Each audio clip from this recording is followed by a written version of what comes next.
আমন্ত্রণ সবাইকে সরাসরি আলোচনা কেমন বাংলাদেশের অনুষ্ঠানে সঙ্গে আছে আমি সৈয়দ আশিক রহমান। অনুষ্ঠানটি আয়োজনে সহযোগিতা করেছে পূরবী জুয়েলার্স। দর্শক, গত 15.5 বছরের প্রতিবেশী ভারত যা চেয়েছে বন্ধুত্বের নামে বাংলাদেশের স্বার্থ জলাঞ্জলি দিয়ে তাই তুলে দিয়েছে পতিত শেখ হাসিনা সরকার। কিন্তু এর বিনিময়ে কিছুই পায়নি বাংলাদেশের মানুষ। বারবার প্রতিশ্রুতি দিয়েও বাংলাদেশের মানুষের প্রাণের দাবি তিস্তা চুক্তি করেনি ভারত। শুধু তিস্তাই নয়, অভিন্ন 54 নদীর ক্ষেত্রেই প্রতিবেশী দেশটির দাদাগিরি আর চরম স্বার্থপরতার শিকার হয়ে আসছে বাংলাদেশ। এক্ষেত্রে আন্তর্জাতিক আইনের তোয়াক্কাও করছে না ভারত। 315 কিলোমিটার দীর্ঘ তিস্তা অববাহিকায় 115 কিলোমিটার ঢুকেছে বাংলাদেশে। ভারত একতরফা বাঁধ দিয়ে বিদ্যুৎ উৎপাদন করছে। প্রায় 6 লাখ হেক্টর জমিতে সেচের জন্য পানি প্রত্যাহার করে নিচ্ছে। এতে শুষ্ক মৌসুমে বাংলাদেশে পানি বঞ্চিত হচ্ছে। আবার অসময়ের পানিতে বিপর্যয় নেমে আসছে তিস্তা পাশের অসহায় মানুষের জীবনে। দেখা যায় বন্যা ভাঙে পাড়, ক্ষয়ক্ষতির পরিমাণ বাড়ছেই দিনকে দিন। নদী ভাঙনে প্রতি বছর হাজার হাজার মানুষ উদ্বাস্ত হচ্ছে, বিলীন হচ্ছে হেক্টরের পর হেক্টর ফসলি জমি। এমন পরিস্থিতিতে নদী গবেষক ও উন্নয়ন বিশ্লেষকরা বলছেন উত্তরের 5 জেলার 2 কোটি মানুষের জীবনমান রক্ষায় একমাত্র সমাধান হচ্ছে তিস্তা মহাপরিকল্পনা বাস্তবায়ন। প্রকল্পটি বাস্তবায়ন হলে শুষ্ক মৌসুমে পানির জন্য ভারতের দিকে তাকিয়ে থাকতে হবে না। নদীর গভীরতা প্রায় 10 মিটার বাড়বে। সারা বছর নৌ চলাচলের মতো পানি সংগৃহীত থাকবে। রক্ষা পাবে কৃষি জমি, বাড়বে কর্মসংস্থান। এমন একটি সম্ভাবনাকে সামনে রেখে দর্শক, আজ আমাদের আলোচনার বিষয় তিস্তা মহাপরিকল্পনা বাস্তবায়নের বাংলাদেশ চাই।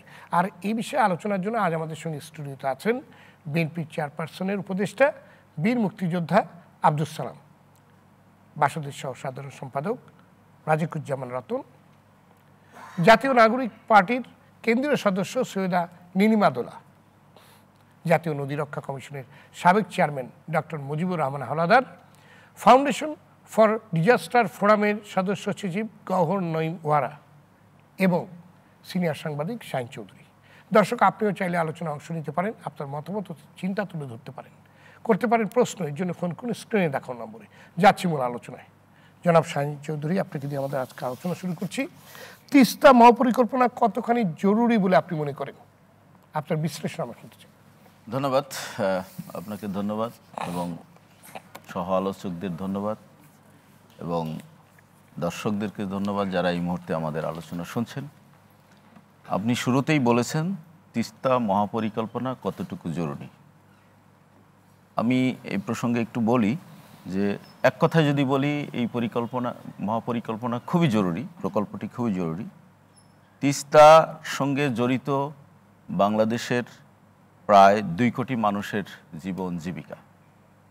যদিও তিস্তার উৎপত্তি ভারতের সিকিমে, সেটি 315 কিলোমিটার এই নদীর, 200 কিলোমিটার ভারতের ভেতরে আর 115 কিলোমিটার বাংলাদেশের ভেতরে।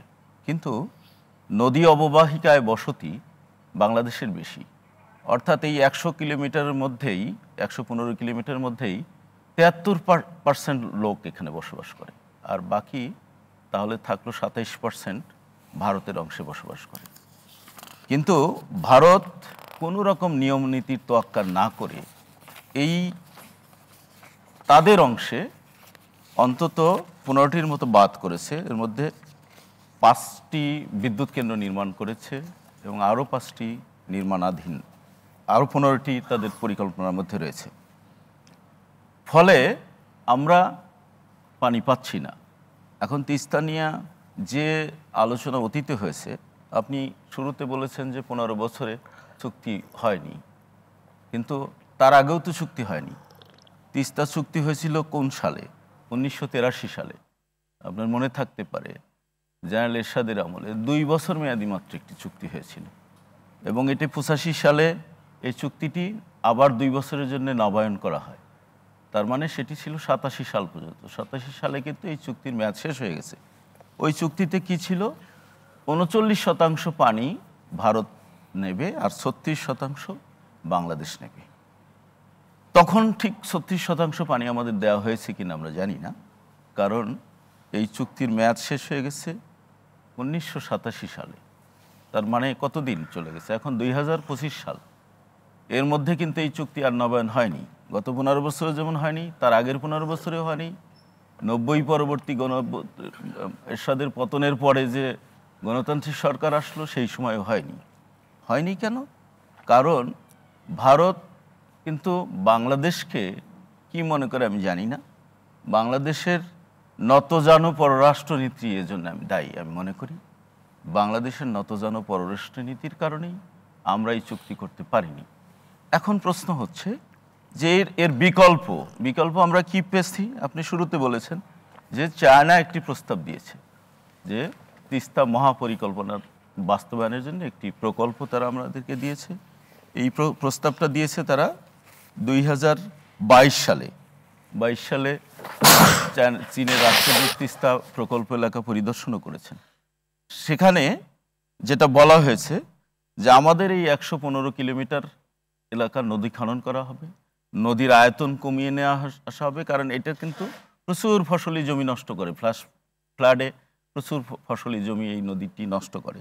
আয়তন কমিয়ে নিয়ে আসা হবে, এর চারপাশে একটি স্যাটেলাইট সিটি হবে এবং এই প্রকল্প থেকে যাতে সারা বছর নদী এমনভাবে খনন করা হবে যে সারা বছর যাতে এই নদীর পানি আমাদের কৃষকরা ব্যবহার করতে পারে। সেক্ষেত্রে আপনি ভারত আমাদের পানি দিল কি দিল না তাতে কিছুই যায় না। এবং এখানে দুই পারে স্যাটেলাইট সিটি নির্মাণ করা হবে, যে সিটি থেকে মানুষের কর্মসংস্থান হবে, এলাকার কর্মচাঞ্চল্য বাড়বে, আমাদের ঢাকা কেন্দ্রিক উত্তর জনপদের মানুষকে আর ঢাকা কেন্দ্রিক থাকতে হবে না। সেই প্রকল্পটি কিন্তু বাস্তবায়নে আমরা এখনো পর্যন্ত সাহস দেখাতে পারিনি, শেখ হাসিনা সরকার পারেনি।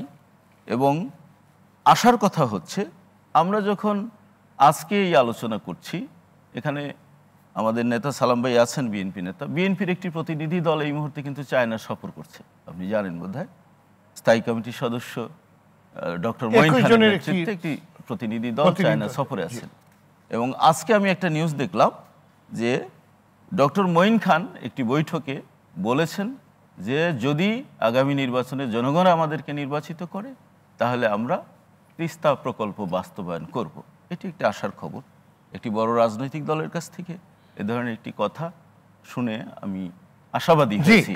কিন্তু আমি একটু শেষ করি, সেটা হচ্ছে এই সরকারের কাছেও কিন্তু আমাদের প্রত্যাশা আরো বেশি, কারণ এই প্রথম আমরা দেখছি যে ভারতের ব্যাপারে এই গণশুনানিও করেছে। হ্যাঁ, এই সরকার একটি গণশুনানিও করেছে। পররাষ্ট্র উপদেষ্টা রিসেন্টলি চায়না সফর করেছে, সেইখানে কিন্তু এই চুক্তির ব্যাপারে কথাবার্তা হয়েছে।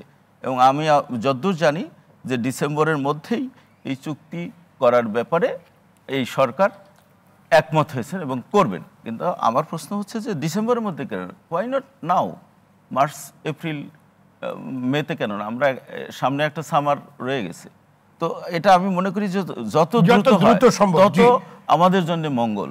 জি, আমি এই বিষয়টি নিয়ে জনাব রাজিকুজ্জামান রাতুল আপনার কাছে আসতে চাই। মহাপরিকল্পনা নিয়ে গণশুনানিতে দুই উপদেষ্টার সামনে তিস্তা পাড়ের মানুষ কাতর কণ্ঠে আকুতি জানিয়েছে, এবার হামাক ঠকান না বাহি। আবারও ঠকে যাওয়ার কেন এই সংশয়? ধন্যবাদ। একজন রংপুরের জন্ম বলে হয়তো এর প্রতি আমার একটা আবেগও আছে, এবং আমাদের দলের পক্ষ থেকে, বাসদের পক্ষ থেকে প্রতি বছরই আমরা ঢাকা থেকে একদম তিস্তা ব্যারেজ পর্যন্ত আমরা পদযাত্রা করি। এবং আমরা শুধু বাসদ করি তা নয়, এখানে তিস্তা বাঁচাও একটা আন্দোলন আছে। আপনারা যে বলেন যে আপনারা প্রতি বছর করি, মানে এই যে আমরা মানে আমার কথাটা শেষ করতে দিলে আপনি একটু বুঝতে পারতেন বিষয়টা। কিন্তু আপনার দলে সেটার প্রতিফলন আমরা এত বছর দেখিনি। সেটা পরে দেখবেন, সেটা তো আমাদের দলের তো আর ভারতের সঙ্গে চুক্তি করার কোনো বিষয় নয়। আমরা একটা জনমত সংগঠিত করার চেষ্টা করি। কিন্তু আমরা একটা জিনিস দেখেছি, এবার বিএনপিও একটা বড় সমাবেশ করেছে। আমরা একটা জিনিস দেখেছি, যে সময়টাতে আমরা লং মার্চ করি এবং যেদিন আমরা তিস্তা ব্যারেজের কাছে যাই সেদিনই ভারত পানি ছেড়ে দেয়। আমরা প্রতি বছরই এটা দেখেছি। এবং সবাই বলতো যে আপনাদের যখন লং মার্চ হয় তখন আমাদের যে মানুষরা যায় তারা গিয়ে দেখে কই একটু একটু পানি আসছে। তো এবারও কিন্তু তাই করেছে। তো ফলে এই জন্য আপনাকে আমি একটু থামিয়ে দিতে চেয়েছিলাম যে আমি আমার কথাটা শেষ করার জন্য। ভারত এবার খুব কনসার্ন, তারা জনমতটাকেও বিভ্রান্ত করতে চায়। জনমতটাকে বিভ্রান্ত করে দুই দিক থেকে, সেটা আমার চেয়ে আরও ভালো নঈম ভাই ভালো বলতে পারবেন।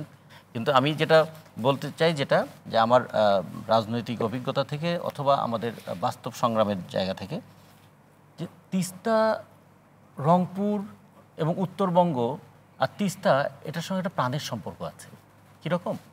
এই যে বলছে এবার আর হামাক ঠকান না বাহে, বলছে যে আমরা তো বহুবার ঠকেছি, বহুবার আশ্বাস পেয়েছি। একবার আমরা আশায় বুক বেঁধেছিলাম যে আমাদের বোধহয় তিস্তা ব্যারেজটা হলে আমাদের পানির সংকট হবে না। তখন বলা হয়েছে 9 লক্ষ হেক্টর জমিতে আমরা আবাদ করতে পারবো। সেটা পরবর্তীতে কমে 1 লক্ষ হেক্টর এলো। এখন আমাদের সেটা 8,000 থেকে 10,000 হেক্টরে আমরা আসতে পারছি। তার মানে ব্যারাজ করলাম 75 সালের পরে, ব্যারাজ করলাম, কিন্তু পানি না দিলে ব্যারাজ দিয়ে আমি কী করবো? 1। 2 নম্বর হচ্ছে, আমরা যদি বলি যে তিস্তার যে একটা শাহিন ভাই ভালো কথা বলেছেন যে একটা নদীর দৈর্ঘ্য দিয়ে নদীর উপযোগিতা বোঝা যায় না, বুঝতে হবে নদীর অববাহিকায় কে কতটুকু মানে জনবসতি আছে। তিস্তার অববাহিকা হচ্ছে 30,000 বর্গ কিলোমিটার, অববাহিকার 20,000 বর্গ কিলোমিটার কিন্তু বাংলাদেশে। ভারতে তিস্তার দৈর্ঘ্য বেশি, সেখানে সেটা উপর থেকে নিচের দিকে করে আসে। তিস্তা দেখুন, তিস্তার উৎপত্তি কিন্তু 7,200 মিটার উপরে, আর তিস্তা যখন গড়িয়ে এসে ব্রহ্মপুত্রে মিশে গেল যমুনার কাছে এসে, তখন কিন্তু সে ভূপৃষ্ঠ থেকে মাত্র ধরেন 40 মিটার উপরে। তার মানে স্লোপটা কীরকম দেখুন তো, 7,200 মিটার থেকে 40 মিটারে, অনেক উচ্চতা থেকে। এই জন্য তিস্তার হচ্ছে একদম তীব্র গতির একটা নদী। এবং এটাকে তো একসময় বলা হতো ত্রিস্রোতা থেকে তো তিস্তা এসছে, আত্রাই, পুনর্ভবা এবং করতোয়া 3টা। কিন্তু বাংলাদেশের নদীর গতিপথ বারবার পাল্টে গেছে নানা কারণে। একবার পাল্টে গেছে ভূমিকম্পের কারণে, একবার পাল্টে গেছে একটা ভয়াবহ বন্যার কারণে। ফলে তিস্তাও তার গতিপথ পাল্টেছে। সেগুলো একটা ঐতিহাসিক একটা দিক আছে। কিন্তু আমরা যেটা মনে করি, এই যে ভারত যে গজলডোবায় 2013 সালের পর থেকে পানি আটকানো শুরু করলো, তার ফলে কি ভয়াবহ প্রতিক্রিয়াটা হলো।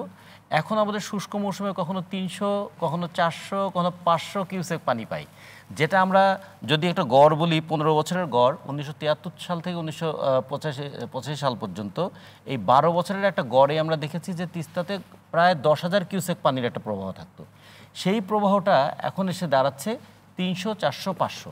এবং এটাও খেয়াল করতে হবে, এটা কিন্তু কোনো তিস্তা ব্যারেজ দিয়ে আসছে না, এটা হলো তিস্তার সঙ্গে কানেক্টেড হয়েছে যে আরও যে উপনদী, সেগুলো উপনদীর পানিটা আসছে। মানে ব্যারেজটা যেখানে, তার পাশে যে উপনদী, সেখান থেকে আসছে। আর একটা আছে ওয়াটার সিপেজ বলে একটা কথা আছে, যে পানি যদি উপরে আটকেও দেওয়া যায়, নিচে ক্যাপিলারি দিয়ে কিন্তু ফল্গু ধারা, মানে বাংলা একটা শব্দ আছে না, যে ফল্গু ধারার মতো প্রবাহিত হয়। এই জন্য উপরে যদি বালু দেখা যায়, তারপর বালু কিছু দূর খুললে যে কিছুটা পানি পাওয়া যায়, এটা হচ্ছে ওই ভিতরের যে সিপেজ, ওয়াটার সিপেজ, সেটার মধ্যে দিয়ে। ফলে তিস্তায় আসলে ভারত কোনো পানি দিচ্ছে না। তিস্তায় ভারত পানি দিচ্ছে না এই কথাটা সত্য নয়। ভারত পানি দিচ্ছে না কখন? যখন আমার প্রয়োজন। ভারত পানি দিচ্ছে কখন? যখন আমার প্রয়োজন নাই, তখন দুকুল ভাসিয়ে তিস্তার পানি এবং আমার দুঃখের কারণ হয়ে যাচ্ছে। ফলে ভারত কখন দেয় না এবং কখন দেয়, সেটা কিন্তু আমার প্রয়োজনের উপর নির্ভর করে না, সেটা নির্ভর করে তার প্রয়োজন থেকে। আমি এখানে একটা কথা বলে একটু শেষ করতে চাই। আপনি যেটা বলেছেন যে মানুষ যে আশায় বুক বেঁধেছে যে তিস্তা মহাপরিকল্পনা হলে ভালো হবে, কিন্তু এইটা একটা সায়েন্টিফিক একটা অ্যানালিসিস দরকার। কারণ খেয়াল করে দেখুন, তিস্তার গড় প্রশস্ততা হচ্ছে 3 কিলোমিটার, কোথাও এটা 5 কিলোমিটার, কোথাও 1 কিলোমিটার। গড় যদি 3 কিলোমিটার হয়, সেটাকে যদি টেনে আমি 0.8 কিলোমিটারে নিয়ে আসি, তাহলে কি দাঁড়াবে? নদীর প্রবাহটা কি থাকবে? নদীতে শুধু পানি আসে না, নদীতে পলিও আসে। প্রতি বছর তিস্তা 4.9 কোটি টন পলি নিয়ে আসে।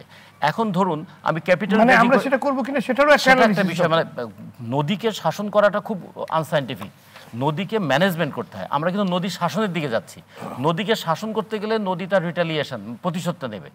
এখন প্রতি বছর যে আমার প্রায় 5 কোটি টন পলি আসে, এখন আমি ক্যাপিটাল ড্রেজিং করে এখন তার নাব্যতা যদি 5 মিটার থেকে এটা বাড়িয়ে 10 মিটার করি, পরের বছর তো পলি এসে ওটা ভরাট হয়ে যাবে। তার মানে প্রতি বছর তাহলে আমাকে এই ড্রেজিংয়ের মধ্যে থাকতে হবে। এইটার ইম্প্যাক্টটা কি পড়বে? 2 নম্বর হচ্ছে যে আমি যে নদীটাকে ছোট করে দিলাম, যে বর্ষা মৌসুমে যখন পানির চাপটা বাড়বে, তখন নদী এটাকে ধারণ করতে পারবে কিনা।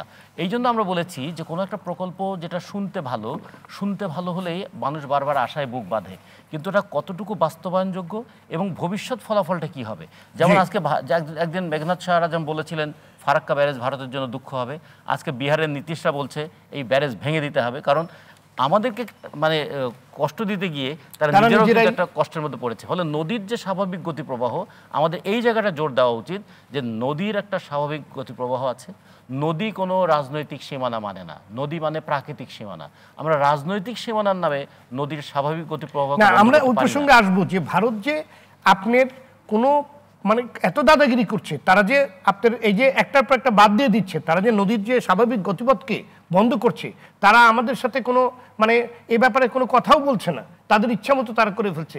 সেই জায়গাগুলো নিয়ে তো আসলে দরকার হলে আন্তর্জাতিক আদালতে যাওয়ার প্রয়োজন যেতে হবে। সেটা নিয়ে আপনার কাছে আমি পরে আবার আসবো।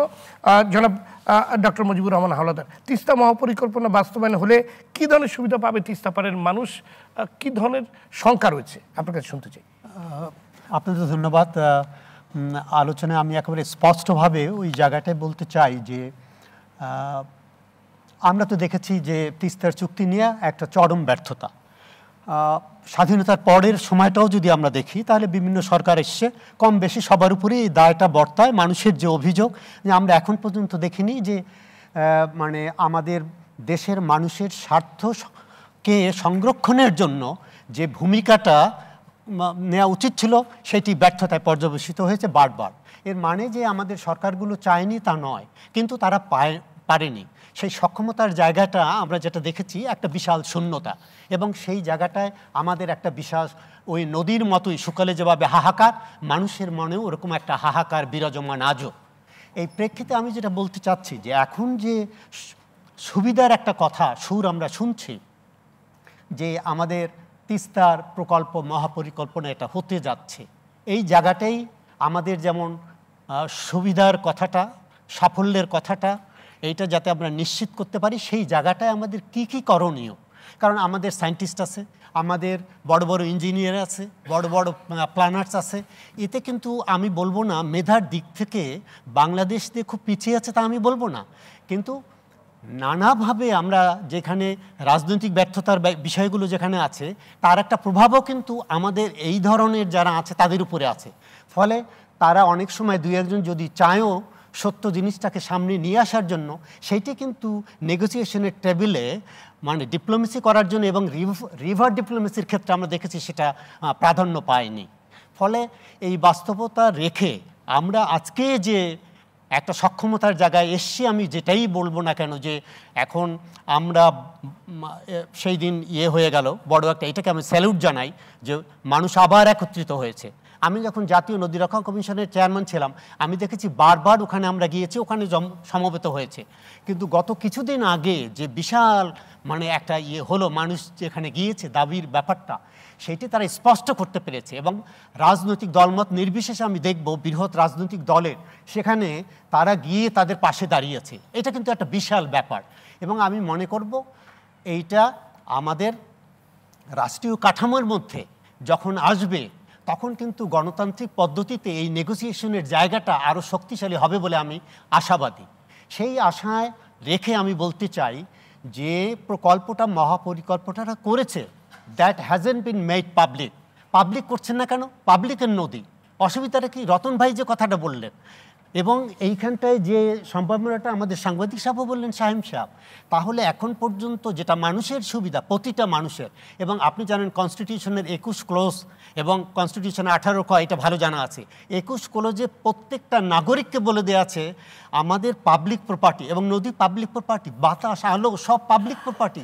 এই জায়গাটায় কোনো সরকার কেন, সরকারের যে প্রধান, রাষ্ট্রের যে প্রধান, তিনিও যে কোনোভাবে নিজের মন গড়া সিদ্ধান্ত দিতে পারবেন না, তাহলে সেইটা হবে ক্রিমিনাল অফেন্স। এইটি তাদের মনে করে দিতে হবে যে might be the parliamentary member, honourable parliamentary member or the president, তিনি নদী নিয়ে তার উন্নয়নের জন্য যে কোনো সিদ্ধান্ত যে কোনোভাবে নিতে পারবেন না। এর মানে কি? পাবলিক ডিবেট হবে, ওপেন করে দেবেন, তারপরে আমরা একটা সিদ্ধান্তে আসব। ফলে সেই সিদ্ধান্তের ভাব সকল মানুষের, পাবলিক এন্টিটিস দেয়ার। এই জায়গাটা আমি যেটা দেখলাম, এই যে যতটুকু জানি যে আলাপ আলোচনা যতটুকু হয়েছে, এই প্রকল্পটা মহাপরিকল্পনা যদি ওপেন না করা হয়, এর উপরে আলোচনা যদি না হয়, অনেক জায়গায় সংশোধন আনা প্রয়োজন। আমরা যেটা এসছি যে চায়না আমাদের ফ্রেন্ডশিপ দেখাচ্ছে, আসছে, এবং আমি বলবো যে বাংলাদেশের তরফ থেকে আমরা তো যথেষ্ট বলেছি যে ভুটান, নেপাল বা অন্যান্য কান্ট্রি, ইন্ডিয়া, তারা আসতে পারে, কিন্তু আমরা তাদের সাড়া পাইনি। সেদিক থেকে আমি বলবো আমাদের জেনুইন একটা স্টেপ আছে যে চায়নার সাথে উই শুড গো ফরওয়ার্ড। যেহেতু চায়না আসছে, এখন চায়নার প্রকল্পটা যাতে সঠিকভাবে আমাদের মানে টেকসই হয় সেদিকে আমাদের দেশের এবং জাতির কল্যাণে হয়। এইখানে একটি বড় কনসার্নও আছে, কারণ চায়না কিন্তু আবার আরো বড় বড় বাদ দেওয়ার প্ল্যান করেছে, যেটা কিনা আরো ভয়াবহভাবে আমাদের উপর এফেক্ট করতে পারে। এটা পুরো মানে আমাদের গতি প্রকৃতি সবকিছু পাল্টে দিতে পারে তারা যেসব পরিকল্পনা করছে। এগুলোও কিন্তু আমাদেরকে চিন্তা করতে হবে। তবে এই জায়গাটা আমি 2-3টা পয়েন্ট একবার শর্ট করে আমার এটা বলবো। এই জায়গাটায় যেটা দেখার ব্যাপার, এই যে কতগুলো কিন্তু আমাদের আইন কানুন আছে, সেই আইন কানুন কিন্তু আমরা লঙ্ঘন করতে পারি না। এই প্রজেক্ট করতে গেলে যেটা না করলেই নয়, সেটা যদি রাষ্ট্রীয়ভাবে আমরা মনে করি আইন সংশোধনের প্রয়োজন আছে। আমাদের নদী নিয়ে আইন কি, নদীর একটা পার্ট থাকবে, তীর থাকবে, ফোরশোর থাকবে। সেটিকে আমি কিন্তু যে কোনোভাবে আমি বললেই ওখানে ইমারত তৈরি করে দিয়ে বড় বড় এই যে বলছে দুদিকে আমাদের স্যাটেলাইট শহর হবে, তাহলে তো ওটা আরেকটা নোংরা সিটি হয়ে যাবে এবং ওই নদী যে অর্থে আমরা করতে যাচ্ছি সেটি হবে না। ফলে আমি এক কথায় বলতে চাই, biodiversity, ecological aspect and environmental aspect must be sustain, এবং সেইটা মাথায় রেখে খুব গুরুত্বপূর্ণ কথা বলেছেন আপনি। আমরা ওইখানে আমি আর দুই একটা কথা বলে আমি পরে আসতেছি, আপনার কাছে আবার আসবো। সৈয়দানী নিমাদুল্লাহ, সেটা কিন্তু দেখছি আমরা এখানে অ্যাবসেন্ট আছে। আর আপনার কাছ থেকে এই বিষয়টি নিয়ে আমি আবার আসবো। সৈয়দানী নিমাদুল্লাহ, গত 15.5 বছর প্রতিবেশী ভারত যা চেয়েছে নিঃশর্তভাবে সেগুলো দিয়ে দেওয়া হয়েছে। বন্ধুত্বের নামে আমরা তাই দিয়েছি, কিন্তু তিস্তার পানি পাইনি আমরা। রাজিকুজ্জামান রতন যেটা বললেন যে আসলে আপনার শুষ্ক মৌসুমে ভারত আমাদের এক ফোঁটা পানিও দেয়নি। যা এসছে, যা একটু দেখেছি আমরা, ওই দুপাশ দিয়ে কিছু আপনার মানে শাখা নদী দিয়ে কিছু যেটা এসছে, আর বালির নিচে যা চুয়ে চুয়ে যা এসছে। এবং বর্ষার সময় আমরা দেখেছি একেবারে বাঁধ খুলে দেওয়া হচ্ছে। তো এই ধরনের বৈষম্যমূলক বন্ধুত্বকে তরুণ প্রজন্ম আসলে কীভাবে দেখছে? প্রথমেই আমার বেশ কিছু কথা আসলে এই বিষয়ে বলার আছে। রংপুর অঞ্চলের সাথে আগের সরকারের যে বৈষম্যমূলক আচরণ, সেটা আসলে আমরা প্রথম থেকে একদম শেষ পর্যন্ত দেখে এসেছি। ওই অঞ্চলের মানুষের সাথে তিস্তার পানি বন্টন থেকে শুরু করে নানান বিষয়ে আসলে বৈষম্যমূলক আচরণ আওয়ামী লীগ সরকার করেছে। আমার মনে হয় যে আমাদের দেশের পলিসি মেকিংয়ে আমরা যে ধরনের চিন্তা করি যে তিস্তার পানি আমরা কিভাবে পেতে পারি, তিস্তার পানি ইন্ডিয়া পানি দিচ্ছে না তা না, যখন দরকার তখন দিচ্ছে না। ডিসেম্বর টু এপ্রিলের যে সময়টা, যে সময় আমার পানি দরকার সেচের প্রয়োজনে এবং শুষ্ক মৌসুমে আসলে যে পানিটা দরকার সেটা দিচ্ছে না। আপনার প্রশ্নের জবাবে প্রথমে যেটা বলতে চাই, তরুণ প্রজন্ম আসলে অনেক দিন ধরেই এটা ভালোভাবে দেখছে না। আমরা এটা নিয়ে নানান ধরনের ছবি আঁকা, লেখালেখি করা, নানান ধরনের কলাম লেখা এবং অনেক আন্দোলন সংগ্রাম আসলে দেখে আসছি। এবং এখানে যারা সিনিয়র আছেন তার প্রত্যেকেই আসলে তিস্তা সংক্রান্ত এই আন্দোলনের সঙ্গে আসলে যুক্ত দীর্ঘদিন ধরে। এবং আমার এখানে একটু যুক্ত করার আছে, ইন্ডিয়ার একটা ল আছে আর্টিকেল 253, এটা ইন্ডিয়ান ইউনিয়ন পার্লামেন্টকে এক্সক্লুসিভ পাওয়ার দেয় ইন্ডিয়ান যে টেরিটরি আছে সেটাকে কন্ট্রোল করে যে কোনো রকমের সিদ্ধান্ত নেওয়ার জন্যে। তো আমার মনে হয় যে আমাদের অভ্যন্তরীণ পলিসি মেকিংয়ের বাইরেও এটা আসলে আরও বেশি জরুরি যে আমরা ইন্টারন্যাশনাল কোর্টে ব্যাপারটা নিয়ে আলোচনা করা এবং ইন্ডিয়ান সরকারকে এটা নিয়ে চাপ প্রয়োগ করা। কারণ আমরা ভারত বিরোধিতা করেও চাপ প্রয়োগ করতে পারছি না, ভারতকে ভালোবেসেও চাপ প্রয়োগ করতে পারছি না, কোনোভাবে আমরা আমাদের পানি পাচ্ছি না। আমি যদি ধরেও নিই যে আওয়ামী লীগ সরকার তার ব্যক্তিগত প্রয়োজনে এবং তার রাজনৈতিক প্রয়োজনে আসলে ভারতকে সুযোগ দিয়েছে পানিটা কন্ট্রোল করার, এখন তাহলে পরিস্থিতিটা আসলে কি? এখন তো আমরা একটা বিপ্লব বা অভ্যুত্থান পরবর্তী সময় আসলে দাঁড়িয়ে আছি এবং বিএনপিকে আমরা দেখছি যে বিভিন্ন সময় তিস্তাকে কেন্দ্র করে কর্মসূচি দিচ্ছে। বাসদকে আমরা দেখেছি দীর্ঘদিন ধরে কর্মসূচি দিতে এবং প্রত্যেকেই আসলে অন্তর্ভুক্তিমূলক কর্মসূচি গ্রহণ করছে তিস্তাকে কেন্দ্র করে। তবুও এই অসুবিধাটা সাস্টেইন করছে কারণ ইন্ডিয়ার যে ল, সেই লকে আসলে আমরা চ্যালেঞ্জ করতে পারছি না। সো আমার ব্যক্তিগত মতামত হচ্ছে, এবং আমার মনে হয় যে তরুণরাও এটা মনে করে, যে ইন্ডিয়ার সাথে আসলে আমাদের বন্ধুত্বপূর্ণ সম্পর্ক বা ওকে চ্যালেঞ্জ করার জায়গাটাই হচ্ছে ওর লকে চ্যালেঞ্জ করা, এবং সেইটার জন্য যে ধরনের পলিসি তৈরি করা দরকার। এবং চীনের সাথে এখন যে সফরে, রাষ্ট্রীয় সফরে উপদেষ্টা গিয়েছেন বা যেভাবে আছেন, সেইখানেও আসলে এই বিষয়টি নিয়ে আসলে কথা তোলা যে এই লটা চেঞ্জ করে আমার পানি আমাকে ফেরত দিতে হবে। সেটা কি করে দেওয়া যায়? পানি ওরও প্রয়োজন, আমারও প্রয়োজন। নদী তো বহমান, নদীকে তো আসলে ব্যারেজ দিয়েও আটকাবে। এবং আন্তর্জাতিক মানে আপনার আইনে যেটা রয়েছে যে কোনো ন্যাচারাল আপনার কিংবা আপনার স্বাভাবিক প্রবাহকে বাধাপ্রাপ্ত করা যাবে এটা কিন্তু। এবং পানি আমারও প্রয়োজন, ওই পারের মানুষেরও প্রয়োজন। সেই সংকটটা আসলে কিভাবে আটকানো যায়, সেই সংকটটা কি করে আরো মোকাবেলা করা যায়, সেই ব্যাপারে আমার মনে হয় যে ইন্টারন্যাশনাল পলিসি মেকারদেরও আমাদের আসলে টেবিলে অনবোর্ড করতে হবে সলিউশনের। জি, অনেক ধন্যবাদ। আসলে তরুণ প্রজন্মের কথা বারে বারে আমরা বলছি এই কারণেই, দেখেন আত্মমর্যাদার কথা যদি আমরা বলি, সম্মানের জায়গায় যদি বলি, দেখেন বাংলাদেশের একটি চ্যানেলও ভারতে দেখতে দেওয়া হয় না। না, একদমই অথচ না। ভারতের আমরা সারা অন্তত বছর দেখছি, 100-150 চ্যানেল এখানে চলছে। হ্যাঁ, বিগত দিনে এটা কিন্তু এমন কোনো কঠিন কথা না। না। এটা নিয়ে তো আপনাদেরও একটা মানে একটা স্ট্যান্ড নেওয়া দরকার, যে এটা তো মিনিমাম আমাদের একটা সম্মানেরও ব্যাপার, হ্যাঁ। যে আমরা কোথায় এত মাথা নত করে আছি যে তার 150টা চ্যানেল এখানে আমাকে দেখতে হবে আর আমাদের একটা চ্যানেল দেখতে দেওয়া ওদের হবে না। চলচ্চিত্র এটা নিয়ে- আমাদের দেশে চলতে এটা পারে, কিন্তু কিন্তু অনেকদিন আমাদেরটা পারে না। অনেকদিন ধরে বলা হচ্ছে, বলা হচ্ছে, কিন্তু তথ্য সম্প্রচার মন্ত্রণালয়ের উপদেষ্টা কিন্তু একজন তরুণ। আমরা এইগুলো নিয়ে কিন্তু বেশ কিছুদিন ধরে কথা বলছি যে এখনই তো সময়। এটা তো এখানে তো কোনো এত মানে কোনো সমস্যাও নাই, জাস্ট আমি বন্ধ করে দিব যে না, বাংলাদেশের যদি 30টা চ্যানেল কিংবা 40টা চ্যানেল ওখানে না চলে তাহলে আমরা একটা চ্যানেল এখানে দেখতে দেবো না। বাংলাদেশের টেলিভিশনটা ওই দেশে সম্প্রচার হয়, ওই দেশের চ্যানেলগুলো যে বয়ান তৈরি করছে বাংলাদেশের বিরুদ্ধে, ওখানকার জনগণকে মিথ্যা যে এটা দিচ্ছে, সেটাও কিন্তু সেখানেও কিন্তু আমরা জনগণ বিশ্বাস করছে, সে দেশের জনগণও বিভ্রান্ত হচ্ছে। তো এই জায়গাগুলোকে নিয়ে কিন্তু আসলে আমরা মানে বহুমুখী কাজ করে দরকার, সেটা কিন্তু করতে দেখছি না।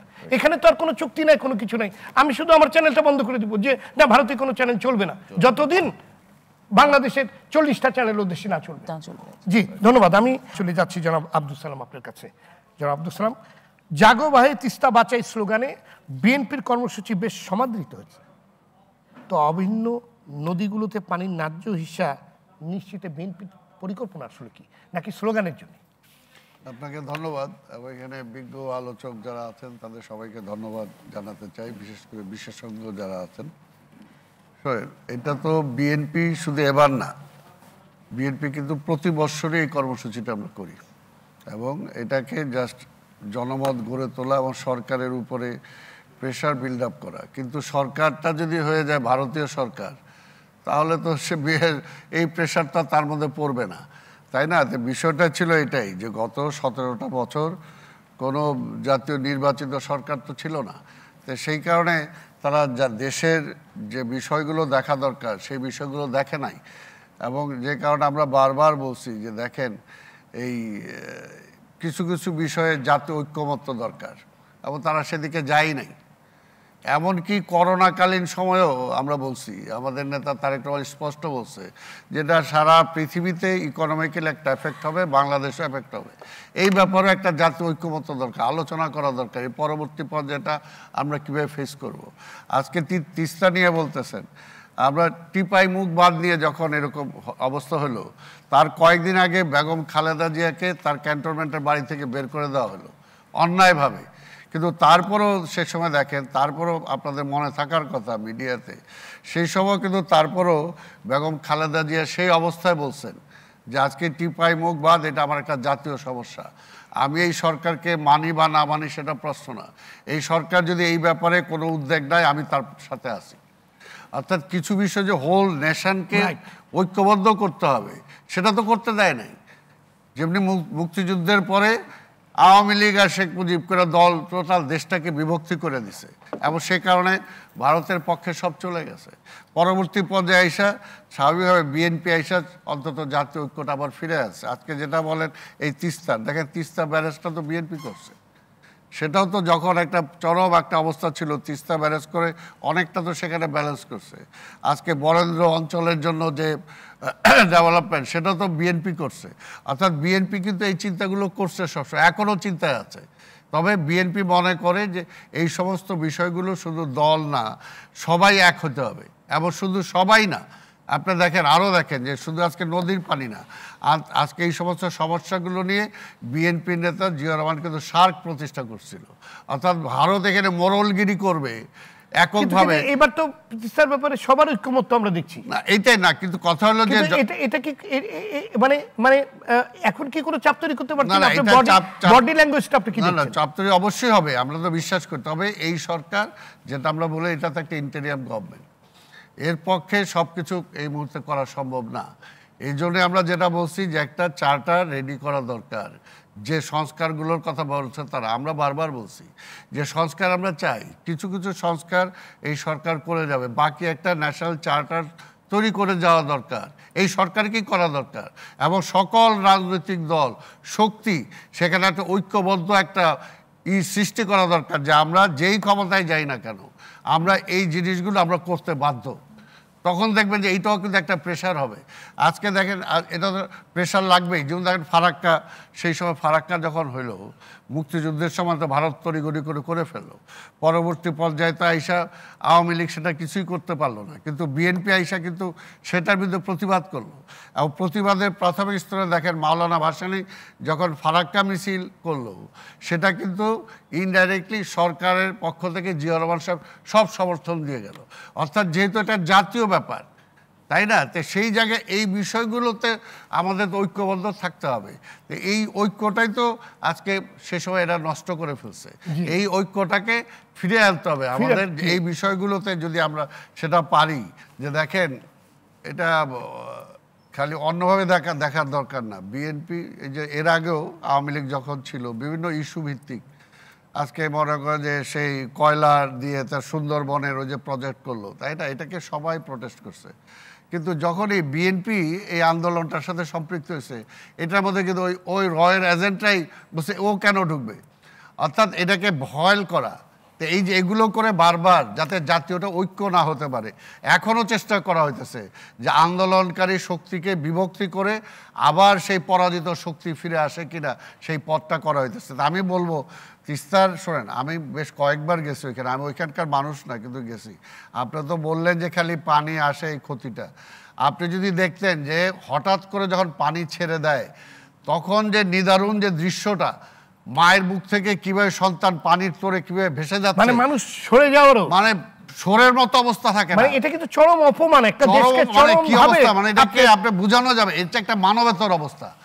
এটা হইতে পারে হঠাৎ আপনি দিলেন একটা কোথায় ভাইসা চলে গেল তার সন্তান, পরে মানে দিন সে লাশও পায় না, তারা কোনো কেয়ার করে না। তাইলে তো এইভাবে করে দিবে। ধন্যবাদ এটা আপনার কাছে। পারতেছে শুধু একমাত্র আমাদের নিজেদের রাইট ইন্টিগ্রিটি নাই, নিজেদেরই নাই, এই কারণেই সম্ভব। জনাব গহর নাইম ওয়ারা, নদীগুলোতে কেন আমরা ন্যায্য হিস্সা আদায় করতে পারি না, আপনি যদি আমাদেরকে একটু বিশ্লেষণ করেন। আসলে যে কোনো জায়গাতেই আপনি যখন নিজের হিস্সাটা যাবেন, আপনার নিজের একটা শক্তি থাকতে হবে। সেটা বিভিন্নভাবে হতে পারে সেই শক্তিটা। আরেকটা সবচেয়ে বড় শক্তি হলো জনগণ শক্তি। এই যে উনি বললেন যে আমাদের তিস্তার প্যাকেজের মধ্যে কি আছে এটা আমরা কেউ জানি না, আমরা শুধু জানি এটা করলে ভালো হবে। কি ভালো হবে কি মন্দ হবে, আমরা যখন নেগোসিয়েশন করি, যে যখন ছেলে মেয়ের বিয়ে দেন যখন, তখনও ছেলের ভালো ভালো কি কি আছে এটা বলেন। ছেলে যে পেঁয়াজ খায় এটা বলেন না, বলে পেঁয়াজ খায় রোজ খায়, যেদিন একটু পানি খায় সেদিন খায়। তো এইটা আমরা ভালোটাই বলছি। শুধু তিস্তা না, আমাদের 100 বছরের ডেল্টা প্ল্যানও আছে, কোটি কোটি টাকা সেখানে আছে। সেখানে মিলাদে আমরা সবাই গেছি, মিলাদের পরে সিডনি দিছে, যারা যায় তাদেরকে 5,000 করে টাকা দেয়, সব নিয়ে আমরা আসছি। কিন্তু আমরা কেউই জানি না আসলে ডেল্টা প্ল্যানটা কী। এবং ডেল্টা প্ল্যান তখনই সার্থক হবে যখন আমাদের এই উপমহাদেশের নদী অববাহিকার সমস্ত দেশ এটার সাথে থাকবে। নাহলে আমার কতটুকু পানি আসবে কতটুকু না আসবে এটা আমরা জানি না। অতএব আমি কিসের উপর প্ল্যান করব? তিস্তা প্ল্যানও তাই হতে যাচ্ছে। আমরা কেউ জানি না আমরা নদী ছোট করলে কি হবে, নদী বাঁকা করলে কি হবে। তাহলে তো চীন অনেক কিছু করে ফেলতে পারতো, তার দেশে তো তার ভয়াবহ হতো, তার এখন দুঃখের কারণ হয়েছে। প্রত্যেকটা নদী কিন্তু আলাদা। আমি 2টা নদী ম্যানেজ করেছি বলে আমি 3rd নদী ম্যানেজ করতে পারবো, এটা ঠিক না। আমি 10টা বন্যা ম্যানেজ করেছি বলে আমি 11 নম্বর বন্যাও ঠিকমতো ম্যানেজ করতে পারবো, এটা ভাবার কোনো কারণ নাই। আমাদের দেশি প্রযুক্তি দিয়ে আমাদের এগুলো করতে হবে। কিন্তু সবার আগে ভাবতে হবে নদী একটা জীবন্ত সত্তা, তার নিজেরও কিছু কথা আছে। এই যে একটু আগে উনি বললেন যে আমাদের তিস্তার যে প্রথম চুক্তি হয়েছিল, ভারতের এত হিস্সা, বাংলাদেশের এত হিস্সা, নদীর হিস্সাটাকে দিবে। নদীর তো একটা অধিকার আছে সাগরে যাওয়ার, তার জন্য তো কিছু পানি লাগবে। কোনো আলোচনায় নদীকে নিচ্ছেন, এই যে আমাদের ইয়েতে আলোচনা হবে কয়েকদিন পরে এই ফারাক্কা নিয়ে, নদীর পক্ষে কে থাকবে? আমি আমার পক্ষে থাকবো, আমি বলবো পদ্মা এতটুকু দরকার, সে বলবে না আমার হলদিয়ার জন্য এতটুকু দরকার। কিন্তু নদী পানি কোথায় যাবে? এই পদ্মা নদী তো আমাদের সুন্দরবনকে বাঁচিয়ে রেখেছে, এবং সুন্দরবন পর্যন্ত যদি পদ্মা নদী যেতে না পারে তাহলে পরে আমার তো সুন্দরবন থাকবে না। সুন্দরবন না থাকা মানে আমাদের টোটাল ইকোলজিক্যাল একটা ইমব্যালেন্স তৈরি হবে, একের আমপাল, তারপর সুন্দরবন শুকায় যাবে। কিন্তু সেই পানিটুকু আমি কীভাবে দেবো? আমাদের নিজেদের নদী ব্যবস্থাপনা এবার বলি, ধরেন গড়াই দিয়ে তো মধুমতি হয়ে সুন্দরবনে যায়, that is the only line, মিষ্টি পানির একমাত্র লাইন। এখন আমার গোপালগঞ্জে পানি নাই, মিষ্টি পানি নাই, গোপালগঞ্জের নিচের পানি কিন্তু লবণ হয়ে গেছে। এখন তারা গড়াই নদীর উপরে রাবার ব্যাং দিয়ে পানি ধরে সেই পানি বিশুদ্ধ করে গোপালগঞ্জের মানুষকে খাওয়ানো হচ্ছে। এখন আমি আমার পানি প্রত্যাহার করে ফেলছি, যতটুকু আসছিল গঙ্গা ব্যারেজ দিয়ে যতটুকু আসছিল ততটুকু, আর এখন সাগরে যাওয়ার মতন অবস্থা নাই। কারণ আমার নিজের ভেতরে যে ক্রাইসিস হয়েছে সেই ক্রাইসিস মোকাবেলা করার জন্য আমি একটা অবৈজ্ঞানিক পথে গড়াইয়ের পানি প্রত্যাহার করছি। এই কথা কি কেউ কোনোদিন বলতে পারবে বা বলবে, বন্ধ করতে পারবে? কিন্তু আমাদের নিজেদের নদীগুলো ব্যবস্থাপনা, রতন ভাই যেটা বললেন যে আমাদের তিস্তার পানি আসে অন্যান্য ছোট নদীতে, ছোট নদী কিন্তু ছোট নয়, ছোট নদী এবং বিলগুলোরও একটা ব্যবস্থাপনা আছে। এটা বর্ষার সময় পানি চলে যায়, তারপর আস্তে আস্তে সে বড় নদীতে পানি ফেলে। তো আমাদের তাহলে ছোট নদীগুলো ম্যানেজ করতে হবে, আমাদের বিলগুলো ম্যানেজ করতে হবে। এবং যেভাবে আপনার এই খাল বিলগুলোকে দখল করে নেওয়া হচ্ছে, বন্ধ করে দেওয়া হচ্ছে, মেরে ফেলা হচ্ছে। হ্যাঁ, তো আমার নদী তো এখন যদি ভারত পানিও দেয় তবু আমি তার নদী ম্যানেজ করতে পারবো, কারণ আমি তো ওটার মধ্যেই নাই। আমি শুধু ভারতকে দোষ দিচ্ছি, কিন্তু আমার ব্যবস্থাপনাটাকে নিয়ে তো আমি কোনোদিন ভাবছি না এটাকে কি করবে। আমাদের নদী গবেষণা কেন্দ্র আছে একটা ফরিদপুরে, আপনি যদি ঢাকা বিশ্ববিদ্যালয়ের যে নদী ওয়াটার রিসোর্স আছে ওদের কাছে যদি যান, জিজ্ঞাসা করেন তুমি কোনোদিন ওখানে গিয়েছো, ওদের কোনো ইঞ্জিনিয়ার এখন পর্যন্ত পড়াশোনার ব্যাপারে ওখানে যায় না। তো আমার নতুন ইঞ্জিনিয়ার যদি এটা না জানে তাহলে সেটা কীভাবে হবে? একটা কথা উঠেছে তাহলে আমরা আন্তর্জাতিক আদালতে যাওয়ার আমাদের মুখ নাই। তার কারণ হচ্ছে আমি নদী আইনে স্বাক্ষর করি নাই, এখনও করি নাই। এবং কেন করি নাই? আমাদের সবগুলো কমিটি একমত, শুধু একটা কমিটি একমত না, সেটা পররাষ্ট্র মন্ত্রণালয়।